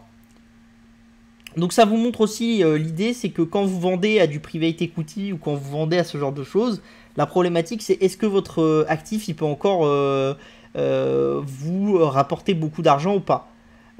Donc ça c'est des choses qui se discutent. D'accord? Ce que vous voyez aussi c'est que le business d'Asmodee il a vraiment explosé parce qu'on était de 40 millions d'euros de vente en 2007 à plus d'1 milliard en 2021. Asmodee 1.0, c'était des jeux de cartes, ce genre de choses, voilà, le Jungle Speed, des jeux voilà, très connus. Asmodee 2.0, c'était de l'achat de nouveaux studios, donc Catan qui fait le jeu Catan, ce genre de choses. Et Asmodee 3.0, c'est le rachat de la distribution, donc Philibert. C'est le rachat aussi de Board Game Arena, donc les jeux de plateau en ligne, ce genre de choses. Donc c'est un Asmodee 3.0, donc il y a vraiment énormément de choses à faire. On va voir en détail pourquoi est-ce que c'est racheté par Embracer. Donc ce qui est intéressant, c'est que vous voyez les diversités de revenus, hein, d'accord. Donc vous voyez que vous avez les jeux de plateau, c'est plus de la moitié des revenus. Les jeux de cartes, d'accord. Les items digitaux et le reste, d'accord. La manière de vendre, donc vous voyez, bon, mass retail c'est encore important, les indépendants c'est encore assez important dans ce secteur là, voilà. Et là vous voyez les ventes par secteur, Donc la France, l'Amérique, le reste de l'Europe et le reste du monde. Donc c'est quand même une entreprise qui est très européenne et américaine, mais qui a beaucoup d'optiques de développement à l'international. Donc ça c'est quand même très très intéressant. Le CAGR, c'est-à-dire la croissance de long terme chaque année, elle a été de 25% hein, en moyenne. Donc c'est quand même des choses qui sont intéressantes. La manière de faire, il vous le montre. Ça c'est ce que je vous montre depuis des années. Les sociétés comme ça se sont construites sur des IP qu'elles ont travaillé dans leur cœur de secteur depuis 25 ans. D'accord? Donc les jeux de plateau, les mini, les cards, les kids, les tabletop, le social. Vous rajoutez des nouvelles surcouches, donc les jeux en ligne, les jeux vidéo, les comics, les movies, enfin les films et tout ça. Et en fait, dès que vous avez une licence qui marche bien dans cet univers-là, vous allez le projeter dans cet univers-là, puis dans cet univers-là. Et là où avant, vous créiez une IP et vous l'utilisiez que là, en l'utilisant là et là, forcément, vous optimisez le rendement de votre IP de manière considérable. On va le voir un peu plus tard sur une autre acquisition aussi. Donc là, vous voyez qu'il y a un effet Covid. Hein. Malgré l'effet Covid, en 2022, ils vont être plus ou moins flat. Et puis après, ils vont reprendre la croissance avec une croissance moyenne de plus 6%. Donc un CAGR de 6%, donc qui est quand même important. Avec une rentabilité qui est quand même très très forte. Donc ça, c'est quand même une société de très très grande qualité. Vous voyez que le seul moment où ça a été difficile, c'est le passage de 2017 à 2018, où il y a eu une décroissance, mais sinon après, généralement, c'est toujours de la croissance. Vous voyez aussi quelque chose qui est intéressant, surtout quand on se met en perspective de ce que je vous ai appris sur Kohaku, c'est justement l'évolution de la typologie des gens qui jouent. C'est-à-dire que quand on regardait les gens qui jouaient à des jeux de plateau il y a 50 ans, en majorité c'était des enfants. Et là, vous commencez à voir toute ma génération, la génération d'avant et la génération d'après. C'est des gens qui continuent à jouer même quand ils sont adultes. Donc le marché global du jeu de plateau, il a grossi de manière considérable. Et là, il vous le montre. Board Game Fan, Number of Players, donc c'est-à-dire le nombre de personnes, 60 millions. 60 millions, c'est toute la France. Donc vous vous rendez compte que c'est quand même un marché considérable. Les gens qui vont jouer de manière un peu plus limitée de temps en temps, et qui sont des gens entre 20 et 30 ans, la plupart du temps, ils sont aux alentours de 250 millions. Et il y en a certains qui vont devenir et qui vont devenir des fans de jeux de plateau. Et donc vous avez une hausse de la catégorie 1 et de la catégorie 2, qui sont des catégories qui sont plus adultes. Donc comme ils sont plus adultes, ils vont dépenser plus. D'accord? Et après, vous avez les familles qui sont l'historique de ce business, hein, où vous êtes à 500 millions. Et là, vous êtes sur des familles, voilà, le Monopoly, des jeux classiques, d'accord? Donc ça, c'est très très intéressant et vous avez beaucoup de secteurs où quand même on oublie. C'est-à-dire en fait, la majorité des acteurs sur les années 2000, 1950 et même 2010, ils étaient sur la vente à ces acteurs-là. Et puis ces deux acteurs-là, ces deux typologies de clientèle-là, ils n'étaient pas ciblés, ils n'étaient pas mass market et tout. Et elles deviennent de plus en plus mass market et donc elles permettent de construire des entreprises qui sont de taille de plus en plus grande. Et donc ça, c'est intéressant pour nous. Vous voyez d'ailleurs, ils achètent 10 jeux par an, eux ils en achètent 2 ou 3 et les familles elles en achètent 3 ou 5. Mais le prix par jeu n'est pas du tout la même chose. Vous avez un coût d'achat par jeu qui est plus élevé dans ces deux catégories-là que dans cette catégorie-là. Vous voyez aussi la place de Asmodée, numéro 1 en France, numéro 1 en Angleterre, numéro 2 en Allemagne, numéro 3 aux États-Unis et numéro 2 dans le monde. Ce qui est intéressant, c'est qu'en Allemagne, là où ils sont numéro 2, vous avez une société qui est très implantée chez Embracer en Allemagne qui s'appelle Co. Et Co-Media, ils font de la distribution de jeux, de la distribution de figurines, ce genre de choses. Et donc dans le call, ils nous ont expliqué que leur intérêt, ça allait être aussi de faire en sorte de faire des partenariats entre Co-Media et Asmodée pour essayer d'aller capter la première place en Allemagne et essayer d'optimiser les personnes à qui ils peuvent vendre, ce genre de choses. Donc ça, c'est des choses qui sont intéressantes et ça vous montre à chaque fois que vous achetez une brique, vous en achetez une autre, vous avez toujours des capacités de synergie.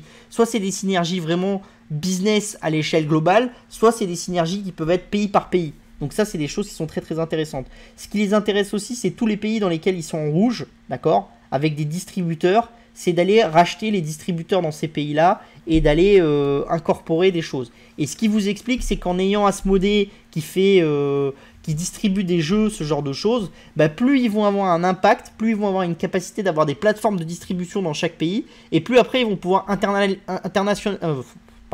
internaliser la distribution des jeux vidéo, la distribution des figurines, des films et tout. Et ils vont pouvoir capter de plus en plus de valeur comme ça. Et ils ont, au lieu d'aller outsource à des gens qui sont spécialisés, ils vont se mettre en face de ces gens-là, puis ils vont chercher à les acquérir, et puis après ils vont obtenir une place qui est considérable, qui va leur permettre d'être leader sur le secteur. Donc ça c'est intéressant. Vous voyez aussi Asmodée en tant que tel, hein. 3 acquisitions 2014, 3 acquisitions après, 8, 2, 7, 8, 3, 5. Vous voyez que vous avez de plus en plus d'acquisitions d'Asmodée. Vous avez de plus en plus d'acquisitions dans l'e-commerce, dans ce genre de choses. Donc vous avez vraiment des efforts de la part de Asmodée. Hein. Et là où c'est intéressant, c'est que Asmodée, à l'heure actuelle, il y a 50 targets dans le pipe. Et ça, c'est ce que je vous montre. C'est-à-dire, on parlait de 75 targets dans le pipe de Embracer, 45 avec qui ils ont des discussions. Là, ils font 6 acquisitions. Et rien que Asmodée, eux-mêmes, ils ont 50 acquisitions dans le pipeline de gens qui peuvent acquérir. Donc ça veut dire que vous passez de 75 moins 6, 69, plus 50. Vous voyez, vous passez à 119 acquisitions dans le pipe. C'est considérable. Et ça veut dire qu'à chaque fois que vous avez quelqu'un qui discute, bah en fait, vous pouvez lui dire, non mais si je ne fais pas cette acquisition, j'en fais une autre. Donc vous êtes obligé de toujours... vous avez une capacité de dire aux gens, bah si tu n'es pas prêt à vendre, c'est pas grave, je passe à autre chose. Et je vais voir quelqu'un d'autre. Et ça, c'est intéressant. Ça vous montre quand même le côté un peu ultra croissance agressive de la société. Et ça, c'est quelque chose que vous savez que j'aime bien. Donc là, je vous ai montré, hein, c'est ce qu'ils nous disent. Des films, ils peuvent aller vers... des jeux vidéo, ils peuvent aller dans le média. Donc là, ils vous montrent le film avec Warhammer, la série télé, la musique. Des médias, ils peuvent aller dans le jeu vidéo, hein, d'accord. Des films, ils peuvent aller dans le jeu vidéo. Des jeux vidéo, ils peuvent aller dans les films. Là, ils vous montrent ce qu'ils sont en train de faire. C'est-à-dire, ils sont partis d'un film World War Z, qui avait fait un box-office important, et ils en ont fait un jeu. Sur Borderlands, ils sont partis d'un jeu, ils en font un film qui vont envoyer au cinéma en 2020 et qui va sortir en 2020. Vous voyez qu'après, vous avez énormément de choses. Donc ça, c'est tout ce que je vous raconte sur toutes les sociétés qui ont des IP, hein, entre guillemets. C'est essayer d'aller monétiser ces IP sur énormément, et c'est vraiment considérable. Pardon. Donc voilà, après ils font l'acquisition de Dark Horse, qui est un studio d'édition de comics américain, hein, d'accord. Donc ils acquièrent énormément de comics. Avec ces comics là, ils pensent qu'ils vont faire des films, et qu'ils vont faire des séries, et qu'ils vont faire des jeux vidéo. Donc ça, c'est vraiment très très intéressant, hein. Là, vous avez le business de Dark Horse. On va passer un peu en revue. Ce qui est intéressant, c'est que la diversification de Dark Horse, elle est de plus en plus dans les figurines, dans ce genre de choses. Et c'est une diversification dans laquelle s'est lancé récemment Embracer pour aller capter de plus en plus de valeur sur ses fans. Vous avez de plus en plus de ventes en ligne aussi chez Dark Horse. Donc ça, c'est intéressant parce que ça va permettre aussi à Embracer de mettre en place sa propre marketplace digitale et d'aller vendre un nombre de produits à des acteurs du digital de plus en plus importants, de créer ses propres plateformes de e-commerce et d'avoir un nombre de produits proposés à la vente qui est important. Et ça, c'est des choses qui vont lui permettre de capter de la valeur. Bon, la structure du deal, la manière dont ils font l'achat et tout, ils vous le disent pas. C'est rentable, donc ils vont ajouter de la rentabilité à la structure. Ce qui est intéressant, c'est que par exemple, vous avez énormément de choses chez Dark Horse à l'heure actuelle, hein. La Umbrella Academy que vous voyez sur Netflix, c'est une licence Dark Horse. Donc voilà, vous avez énormément de valeur à tirer du pipeline de Dark Horse. C'est une société qui est là depuis un certain temps, qui a toujours été rentable. Donc ça rentre parfaitement dans le plan de briques de Embracer. avec l'idée que ça va leur permettre d'avoir des licences qui vont être proposées à tous les studios qu'ils ont en interne pour créer des jeux par-dessus. Donc ça va amener du deal flow aux studios, que au niveau de leur stratégie de création de films, de séries et tout, ils vont avoir des choses à vendre à des acteurs comme Netflix et tout. Ils vont aussi pouvoir créer leur propre plateforme comme Netflix, et donc ils vont maîtriser un peu tout l'univers. Donc ils sont en train de construire un peu un Disney, mais en beaucoup plus petit. Mais ils sont en train de construire un genre de Disney en beaucoup plus agressif. Donc ça, c'est intéressant aussi.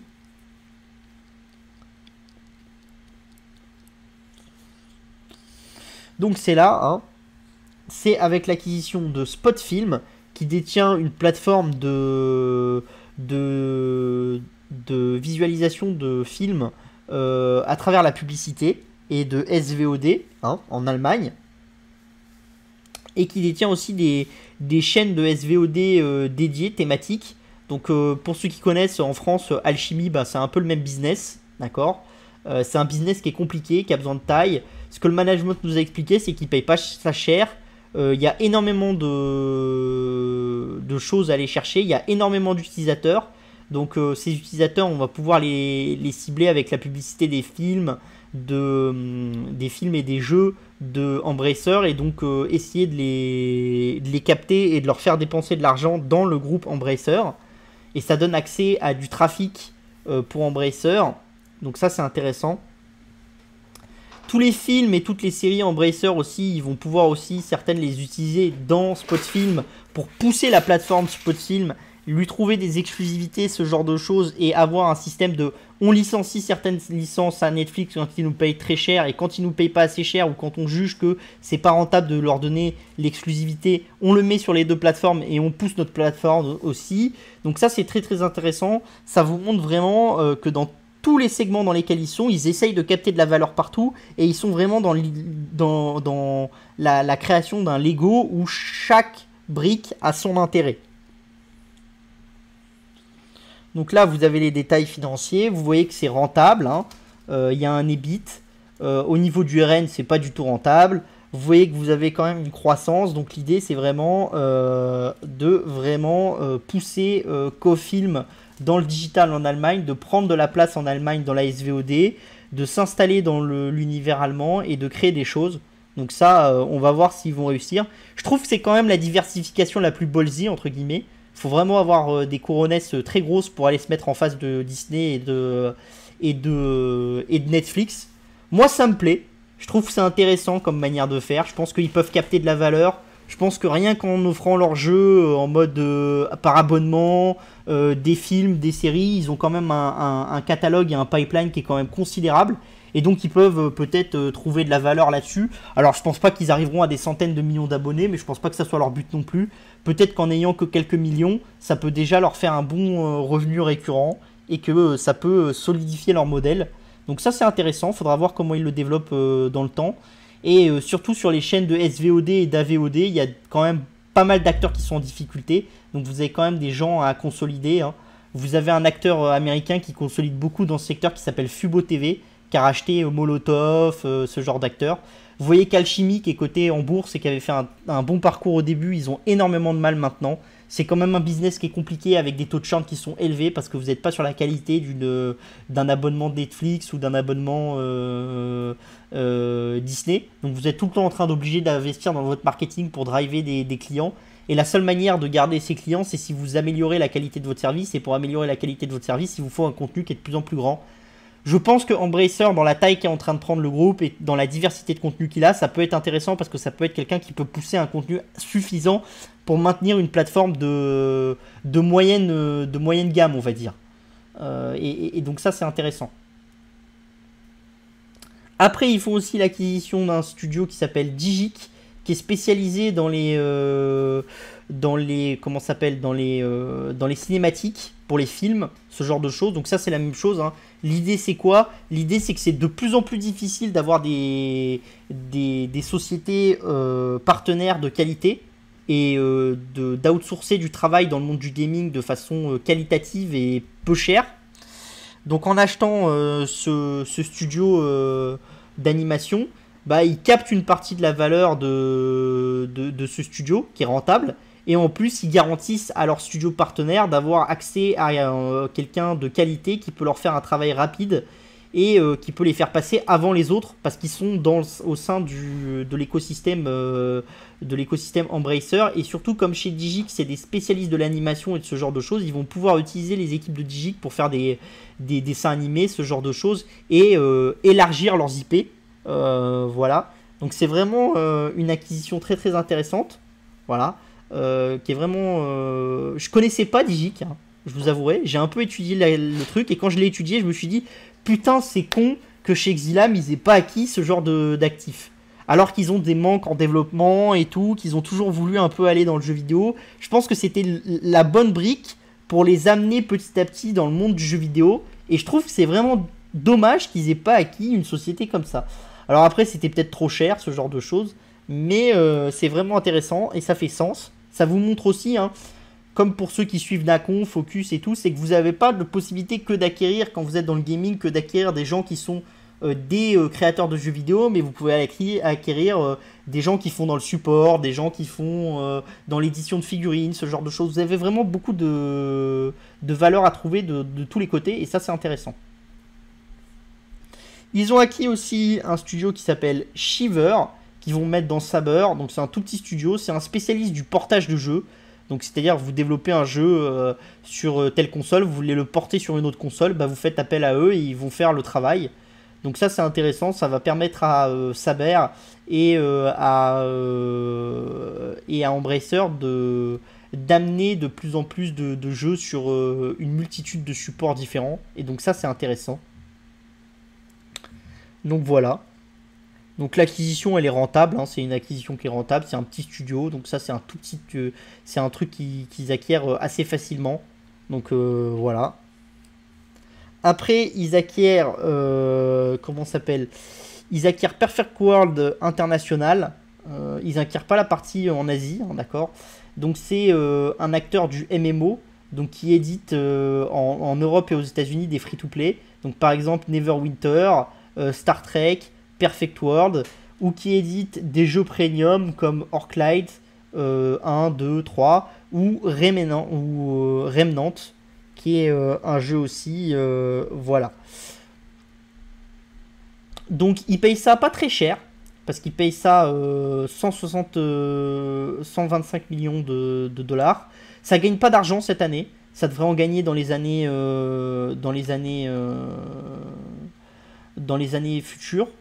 Voilà. Mais ça leur permet d'avoir accès à des compétences de localisation de MMO, ce qui va leur permettre de localiser et de travailler sur acquérir des licences de MMO en Asie et amener ces MMO en Europe et aux États-Unis et aller capter de la valeur et capter des choses. Ils vont essayer de relancer certains jeux, parce que c'est vrai que aussi bien Perfect World, Star Trek que Neverwinter, c'est quand même des jeux qui ont bien vieilli, hein, et qui sont pas très importants dans le monde du MMO maintenant, donc il y a des choses à faire dessus. Donc ça peut être intéressant aussi pour eux, pardon. Donc voilà. Ils vont le mettre au sein de Gearbox. Donc il y en a déjà qui ont dit que leur but c'était de faire un free-to-play ou un MMO Borderlands. Ça pourrait être très intéressant. Ils ont des compétences maintenant avec Perfect World International et avec Cryptic Studio, qui est un studio de développement de jeux vidéo qui est détenu par Perfect World et qui a des IP en interne, donc qui sont intéressantes. Donc ça c'est aussi une acquisition intéressante. Voilà. Donc on a passé un peu en revue toutes les acquisitions, 6 acquisitions, hein. Des choses dans les médias, des choses dans le support, des choses dans le jeu vidéo pur et dur. Ça vous montre vraiment l'univers qu'il y a, qui est vraiment important.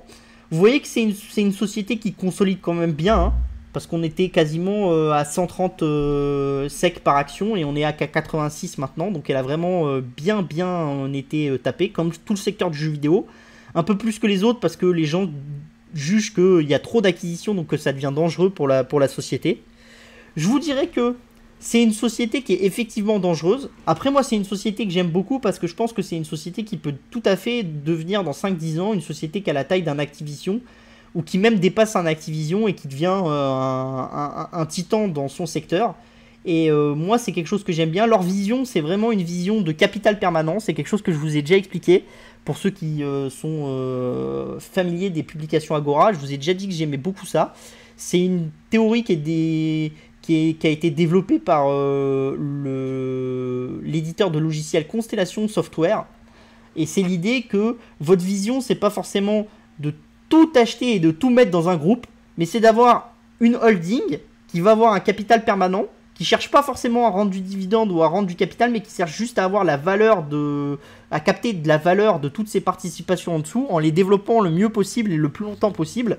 Et en fait, en dessous, vous achetez des sociétés, vous faites monter les majoritaires de cette société au capital de la holding qui a le capital permanent, et après vous achetez d'autres sociétés en dessous et vous faites des synergies, et après vous avez des gens qui sont dans des réunions entre les managements de ces différentes sociétés, de l'échelon 1, de l'échelon 2, de l'échelon 3, et le but c'est à chaque fois que les gens discutent et qu'ils trouvent des synergies entre eux et qu'ils créent de la valeur tout en gardant un environnement de travail qui soit à taille humaine. C'est-à-dire votre but c'est pas d'avoir un groupe comme comme Ubisoft avec que le studio Ubisoft et tout qui est dans Ubisoft et tout, mais une multitude de sous-groupes qui vont gérer eux-mêmes leurs projets, et après vous faites discuter les managements entre eux.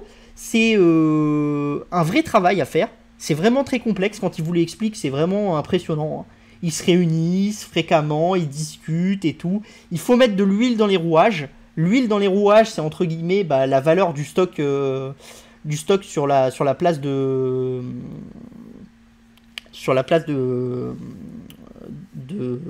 Helsinki, pardon. Voilà.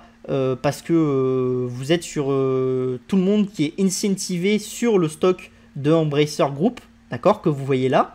Donc comme tout le monde a des actions Embracer Group, en fait tout le monde est censé tirer dans le même sens. Parce que si par exemple vous êtes vous êtes le management de Gearbox et que vous dites moi tout ce qui m'intéresse c'est l'évolution de Gearbox, comme vous êtes payé en stock Embracer, en fait même si ça performe bien mais que tous les gens autour de vous ils performent mal, la société elle performe mal et du coup vous gagnez pas d'argent.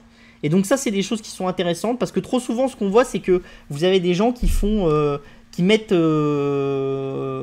donnent de l'equity entre guillemets de la filiale à un manager. C'est jamais bon de donner de l'equity de la filiale à un manager, parce qu'en fait si vous donnez de l'equity d'une filiale à un manager, vous le découplez du haut de la structure. Et votre but justement quand vous avez un groupe, c'est de relier tout le monde à un actif commun pour faire en sorte que tout le monde soit dans le même bateau. Et ça c'est quelque chose de très compliqué, il y a beaucoup de groupes qui ont du mal à le faire, même des compagnies comme le CAC 40 ont du mal à le faire.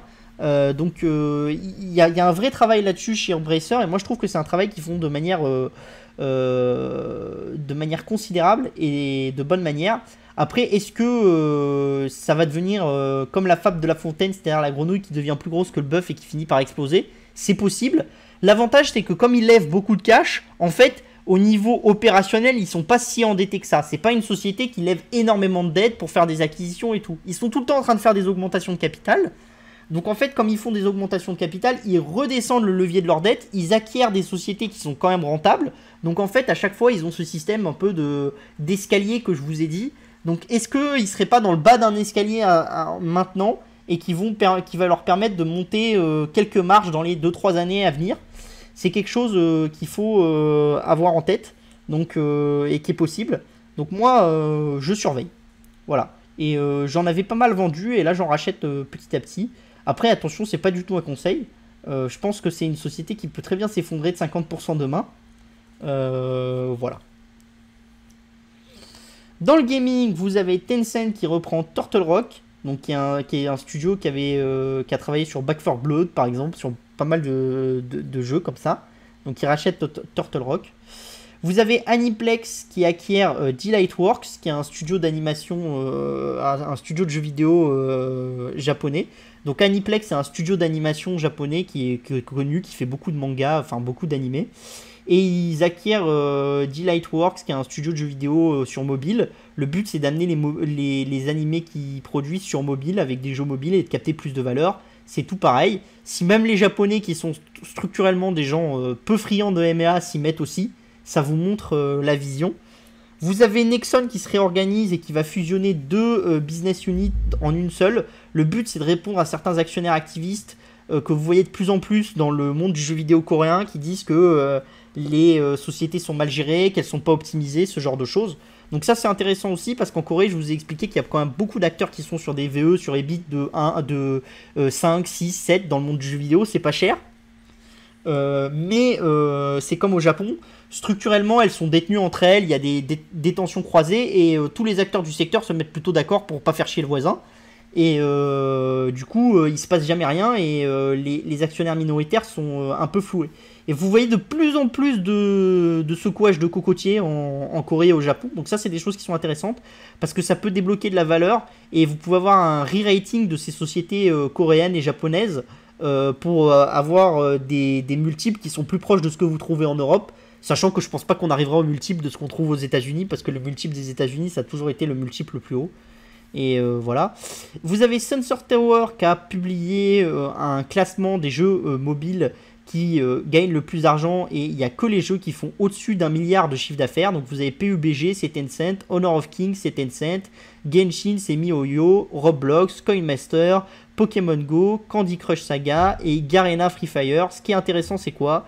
C'est que le seul acteur du secteur à en avoir deux, il s'appelle Tencent. Et si vous prenez en compte les participations dans lesquelles il est actionnaire majoritaire, et ben vous êtes obligé de prendre en compte Sea Limited, qui est une participation de Tencent, et Sea Limited, et ben ils détiennent Free Fire de Garena. Et du coup, ça veut dire que 3 sur les 8 sont des jeux qui sont liés à Tencent. Ça vous montre vraiment l'hyperpuissance de ce géant chinois. On va passer à l'hebdo des marchés. Donc c'est l'apocalypse sur l'énergie en Europe avec des prix qui montent. Donc ça c'est vraiment très dangereux, très dangereux.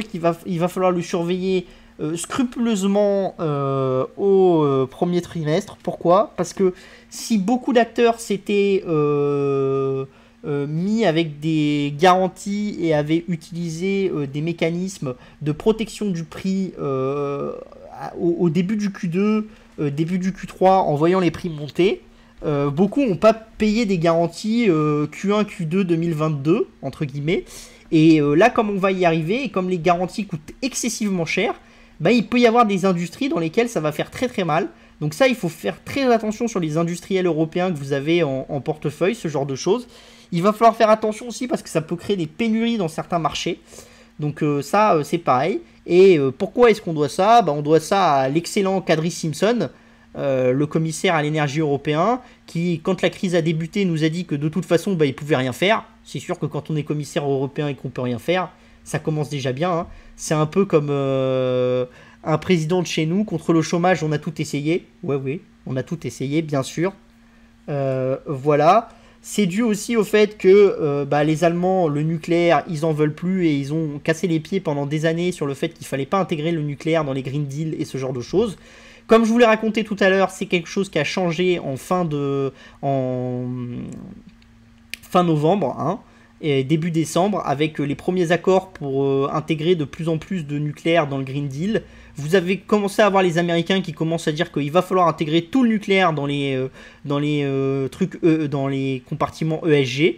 Donc ça, c'est des choses intéressantes. Ça, cette hausse de l'électricité, ce prix-là, c'est encore quelque chose qui va driver à la hausse les investissements dans la transition écologique et dans le nucléaire et dans les innovations électriques pour pouvoir avoir une capacité de répondre à la demande qui est optimale et qui est très forte. Donc ça, c'est des choses qui sont très intéressantes pour nous dans certains aspects de la recherche. Hein.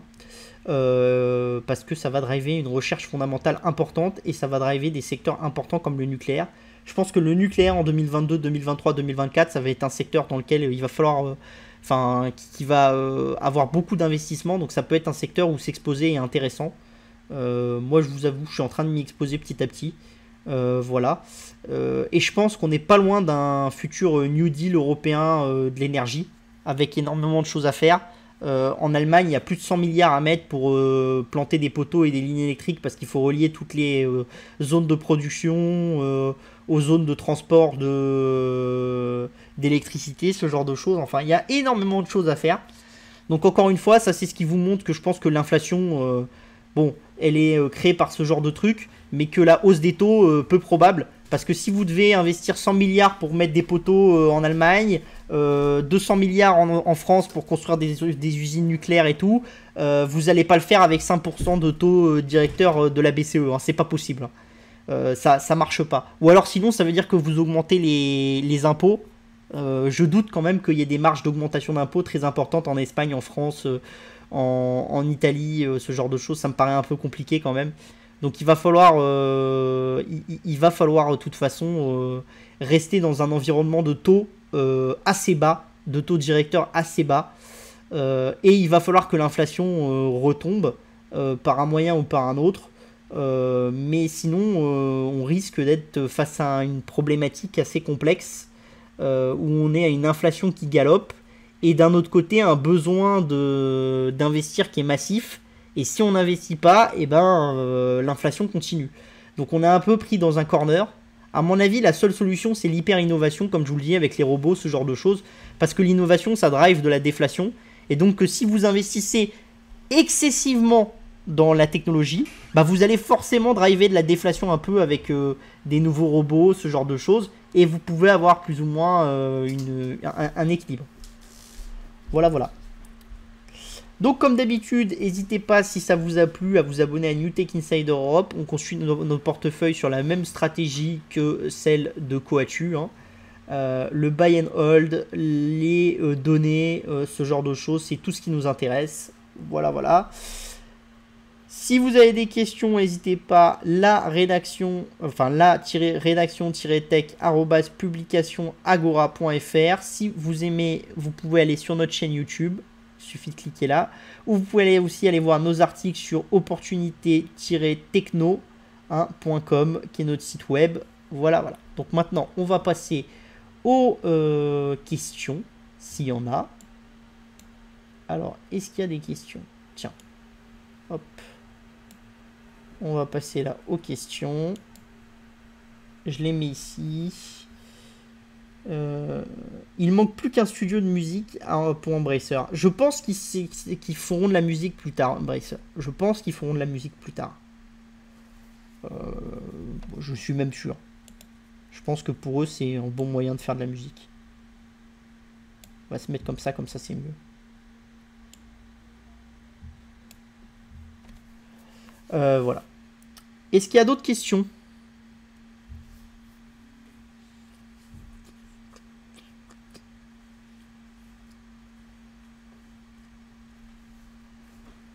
Ah oui, les risques de retard chez Ubisoft sont réels, oui.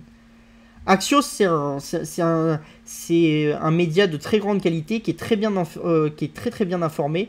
Donc oui, quand ils vous disent que les développeurs ont dit qu'il y avait un risque de retard, il est important. Après, je peux pas te dire sur quel jeu. C'est ça le problème. Parce que si c'est sur Adibou, c'est moins dérangeant que si c'est sur Avatar, quoi. C'est clair.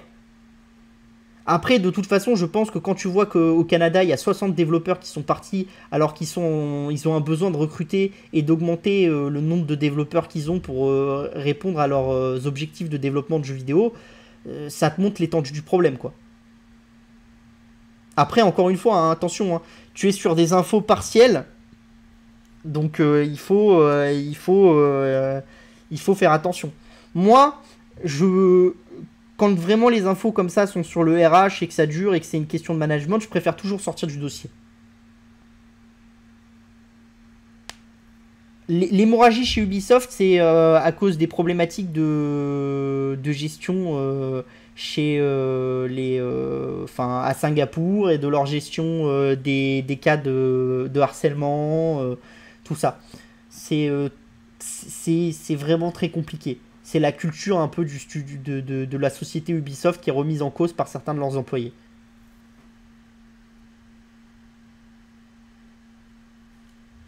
Embracer n'est toujours pas rentable actuellement. Quelle est l'hypothèse pour atteindre la rentabilité? Si Embracer c'est rentable opérationnellement, c'est pas rentable en RN, mais c'est parce qu'en fait tu as beaucoup de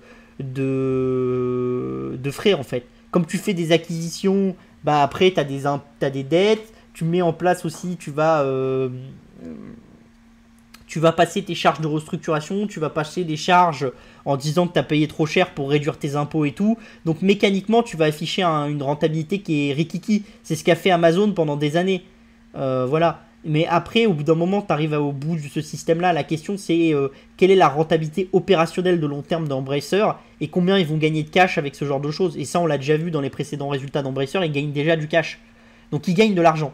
Après, la problématique, c'est que quand vous gagnez de l'argent et que vous faites tout un artifice comptable pour minimiser l'impôt que vous allez payer, artificiellement, vous pouvez afficher des pertes. Mais c'est des pertes qui sont artificielles. Ce qui compte, c'est l'opérationnel de la société. Sauf si vos pertes ne s'affichent que parce que vous avez des remboursements d'emprunts qui sont considérables. Et donc, en fait, votre société n'est pas rentable parce qu'elle s'est trop endettée. Mais c'est pas le cas de Embracer dans le cas là.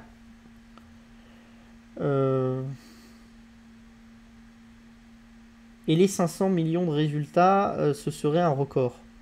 Je vois pas de quels 500 millions tu parles.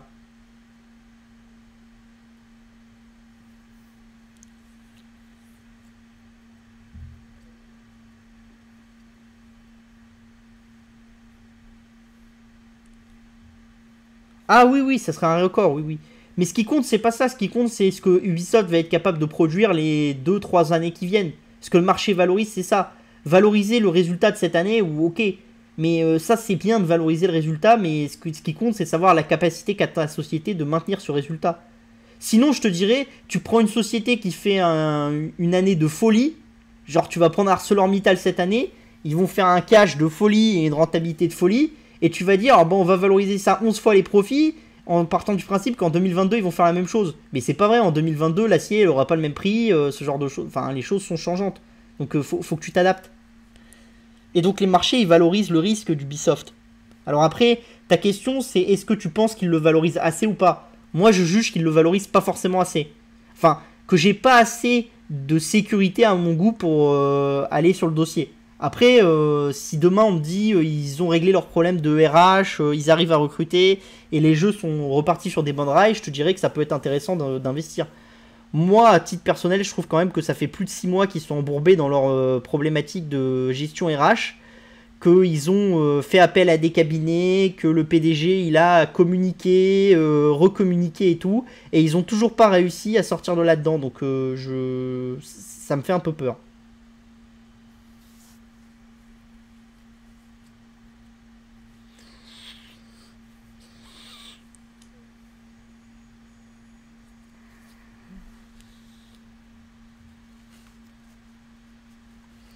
Est-ce qu'il y a d'autres questions?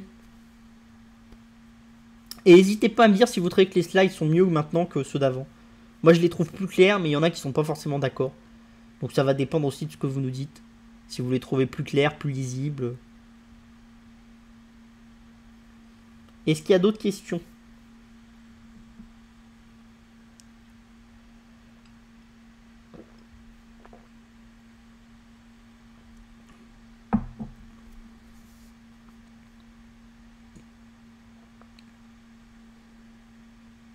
Bon bah comme il n'y a pas d'autres questions, la Chine fait machine arrière avec Tencent et autorise les mises à jour des apps et commence à ralentir sur ces géants. Mais oui, c'est ce que je t'ai dit Alchico, c'est l'histoire du bâton et de la carotte. Comme les gens là-bas, ils commençaient à avoir un peu la vision des Elon Musk et tout, et ils voulaient être calife à la place du calife, il fallait un gros coup de bâton. Et une fois que t'as mis ton gros coup de bâton, tu recommences avec la carotte. Là, ils vont recommencer. Voilà, c'est tout.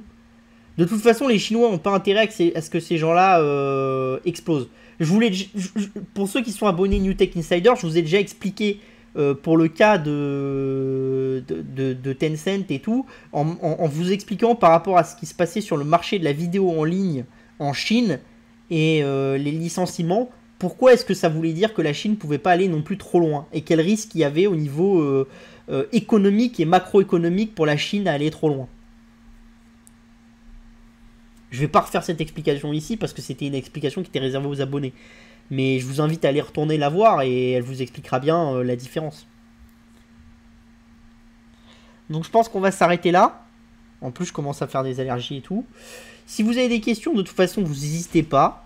Vous allez nous envoyer des mails sur la-rédaction-tech@publication-agora.fr. Après parfois j'y réponds pas. Quand je réponds pas c'est que j'ai jugé que soit je pouvais pas y répondre. Soit qu'il n'y avait pas forcément de réponse à apporter parce que par exemple vous êtes plein à me dire j'ai acheté telle valeur, mon idée, ma théorie c'est ça et tout. Si votre théorie elle tient debout, généralement je vous réponds rien. Parce que ça sert à rien de vous dire je suis d'accord avec toi, après vous allez me demander ah ouais mais qu'est-ce que tu penses machin, et j'ai pas le droit de vous le dire donc je vais devoir botter en touche. Après si je trouve que votre théorie elle a des problématiques ou ce genre de choses, j'essaie de vous répondre. Mais voilà. Donc je vous souhaite un très joyeux Noël. J'espère que vous avez fait des bonnes plus-values cette année, hein, même si surperformer le Nasdaq et le CAC 40 ça n'a pas été facile cette année. Je l'ai fait mais je pense que c'était une année très compliquée avec une gestion des marchés très compliquée. Je pense que 2022 sera peut-être tout aussi compliqué, mais j'y vois déjà plus clair en 2022 qu'en 2021.